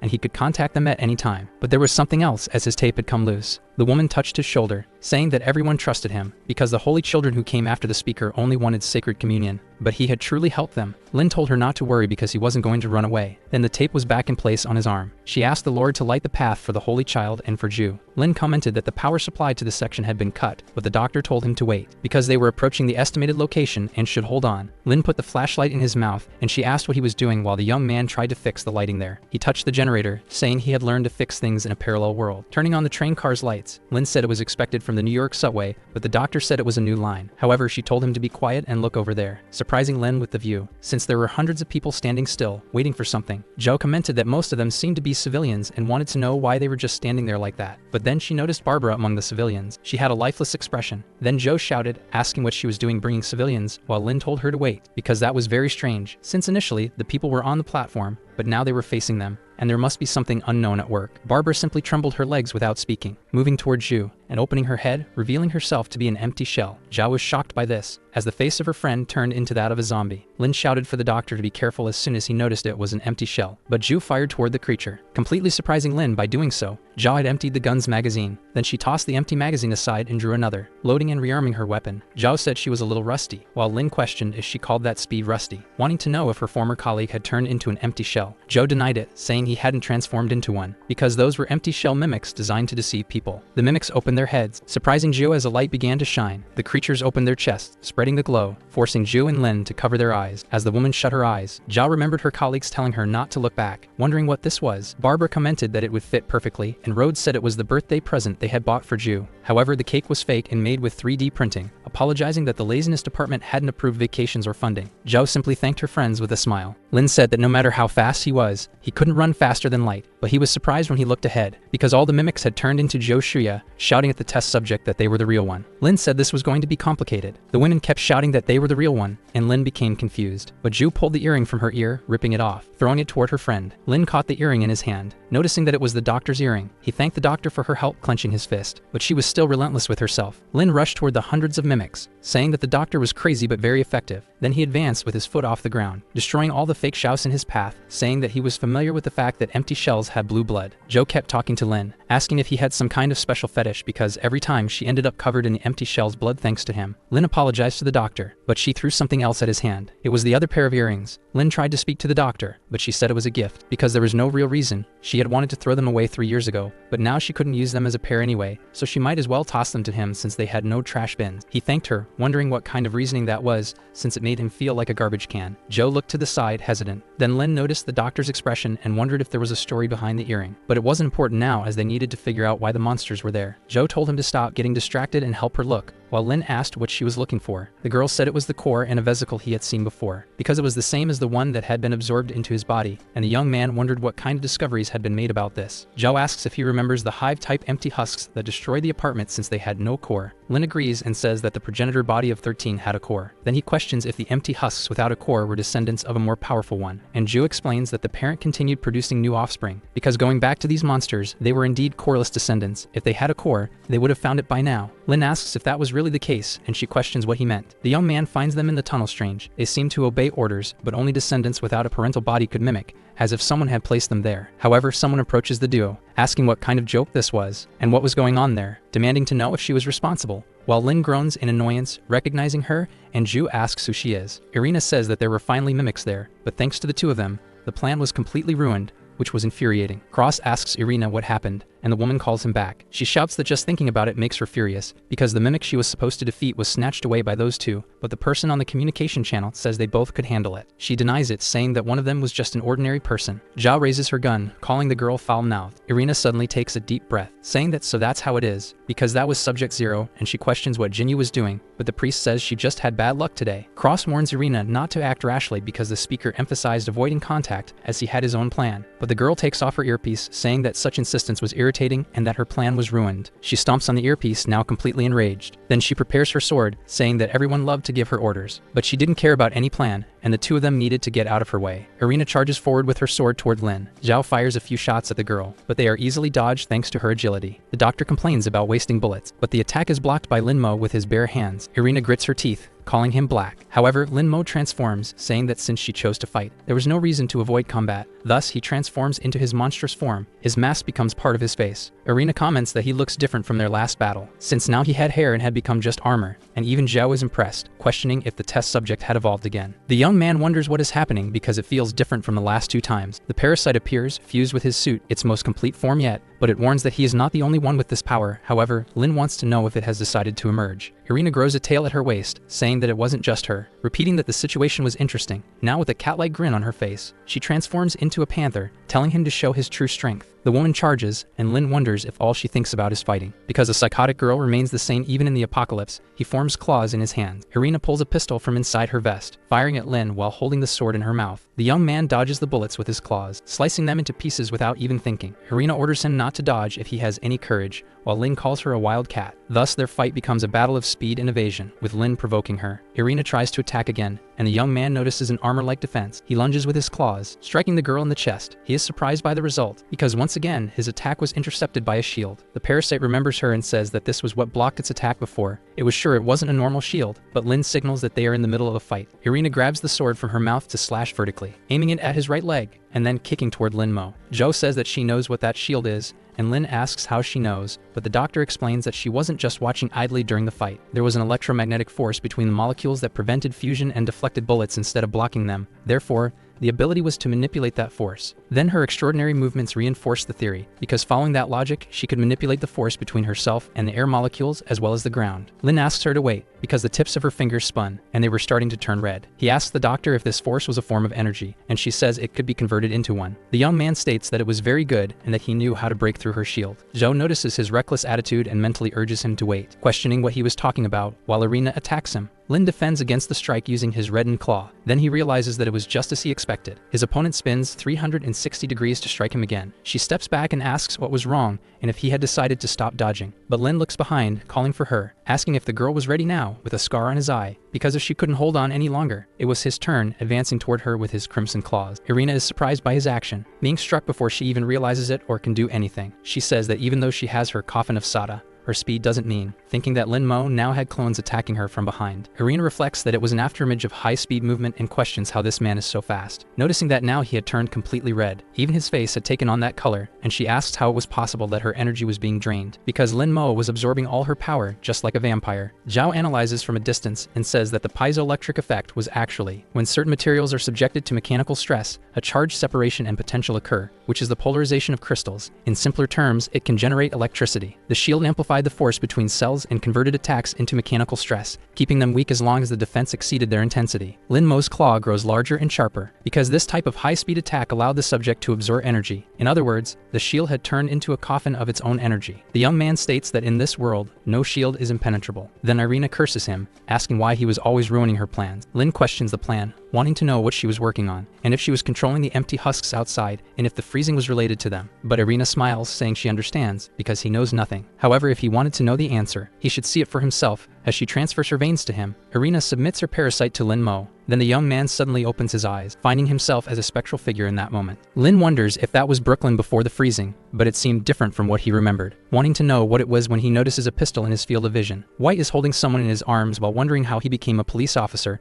and who this woman was who had been shot. While there is a girl standing in front of White, she realizes that the person is Irina, and her parasite connected, bringing her there, but there was a door beside the girl. Lin steps through the door, and someone says they would lead the station servers to Irina, reminding her that they are more useful alive. Irina agrees with the speaker. Someone looks at Lin Mo, saying that some rats have entered, and the young man wonders if these aren't just memories, wanting to know how it was possible, but the hooded figure is himself, calling him Mr. Thief. Lin questions how this could be and how he could talk to him if he was inside memories, since that man was another version of him. The young man asks who that monster was, but the figure asks if the boy doesn't already have the answer. Lin reflects that he is right and simply cannot understand, because that was the true owner of the body he currently inhabited in this parallel universe, asking why he was still alive. The other Lin asks if he thought that by transmigrating, his soul would simply disappear, apologizing for the disappointment, but he had not vanished. Then he removes the hood, surprising the original Lin Mo. The speaker says he borrowed the empty husk Lin left behind and got to know the boy earlier than he had planned. Lin reflects that those were the same scars as Lu DeLongs and wonders if the apparition and ability to speak with him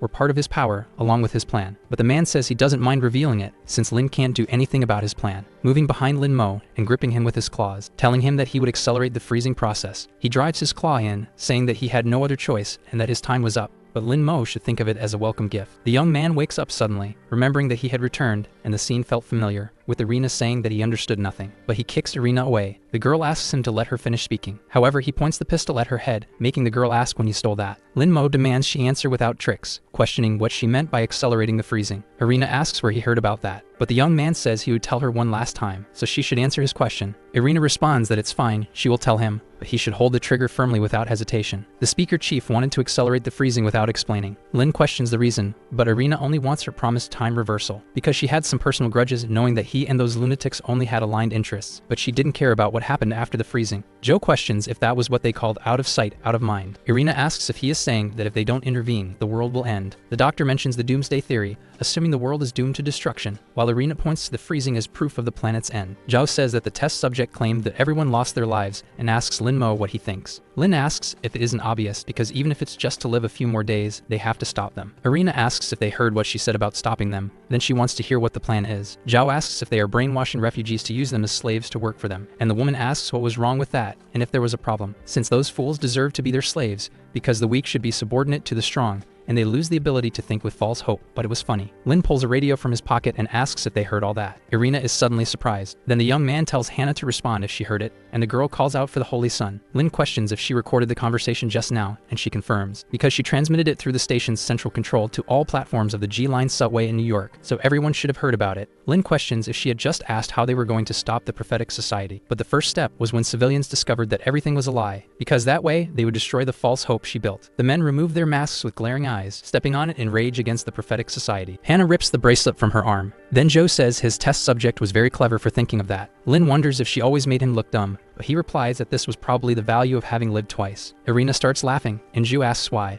but she responds that it was too late, because they talked too much. Then she suddenly emits a glow. Joe questions if he hadn't absorbed all of her energy and what was lighting up, but Lin doesn't know either. 30 minutes earlier, Hannah asks if Lin Mo has another request, and the young man remains silent, thinking that she must have noticed but didn't expose him. He says he has something to ask her, and the woman should answer sincerely, and she agrees. The young man asks if Hannah believes in the Society of Prophets, but Hannah responds that yes, and not just her, but all brothers and sisters believed, but Lin rejects her answer, telling her to answer sincerely because she understands what he is really asking. Hannah is surprised upon realizing the true meaning of the question. Then she accepts that she should be honest, responding that she doesn't trust them but believes in Lin Mo. However, many were devoted Christians, and she could only maintain order and avoid collapse, because it was strange for a stripper to want to help others while wearing a revealing outfit and playing the role of the Last Order, but Station Chief was a bad title. Lin responds that Hannah is incredible, and it isn't ridiculous, because anyone would want to help others within their abilities. And without her, the station chief, he couldn't even imagine what the station would be like, because she just said that she also wanted to free the group from the Society of Prophets. And now what they needed to do was let them know the true purpose and not worry, because he would figure something out, but she needed to cooperate. Besides, she should stop calling him Holy Son,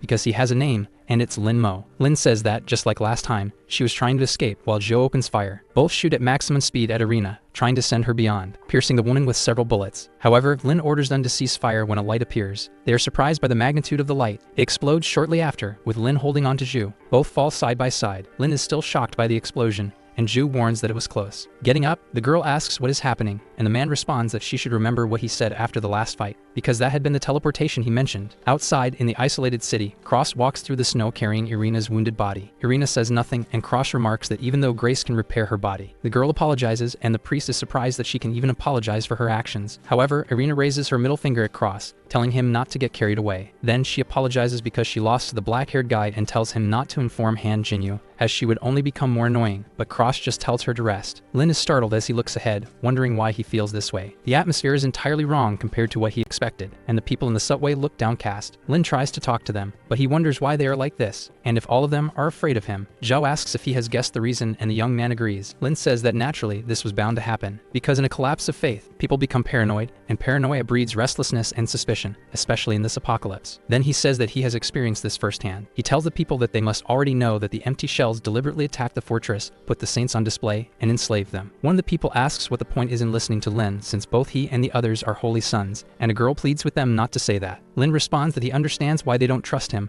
but he is just feeling a little restless, while thinking that this is a problem. However, he is not like them because he is not trying to enslave them. A man shouts for Lin Mo to prove it, and a woman tries to stop him, while Zhu asks what they should do since the people are not welcoming them, and whether they should fight, but Lin refuses. He says that resorting to violence, while it may provide an immediate solution, would still leave people unsettled and could even escalate things, causing trust and prestige to vanish. Zhao asks what he intends to do in this case, because this will devastate the people, and Lin says that it will crumble from within, just like it did to him in the past. Suddenly, Hannah fires into the air, shouting for everyone to be silent. Subscribing to the channel and your royal life. Do it now. The more subscriptions, the more videos will be released and they will be much longer. Let's hit our first 10,000 subscribers. If you enjoyed this video, subscribe to the channel, hit the bell icon, and like the video. Thank you.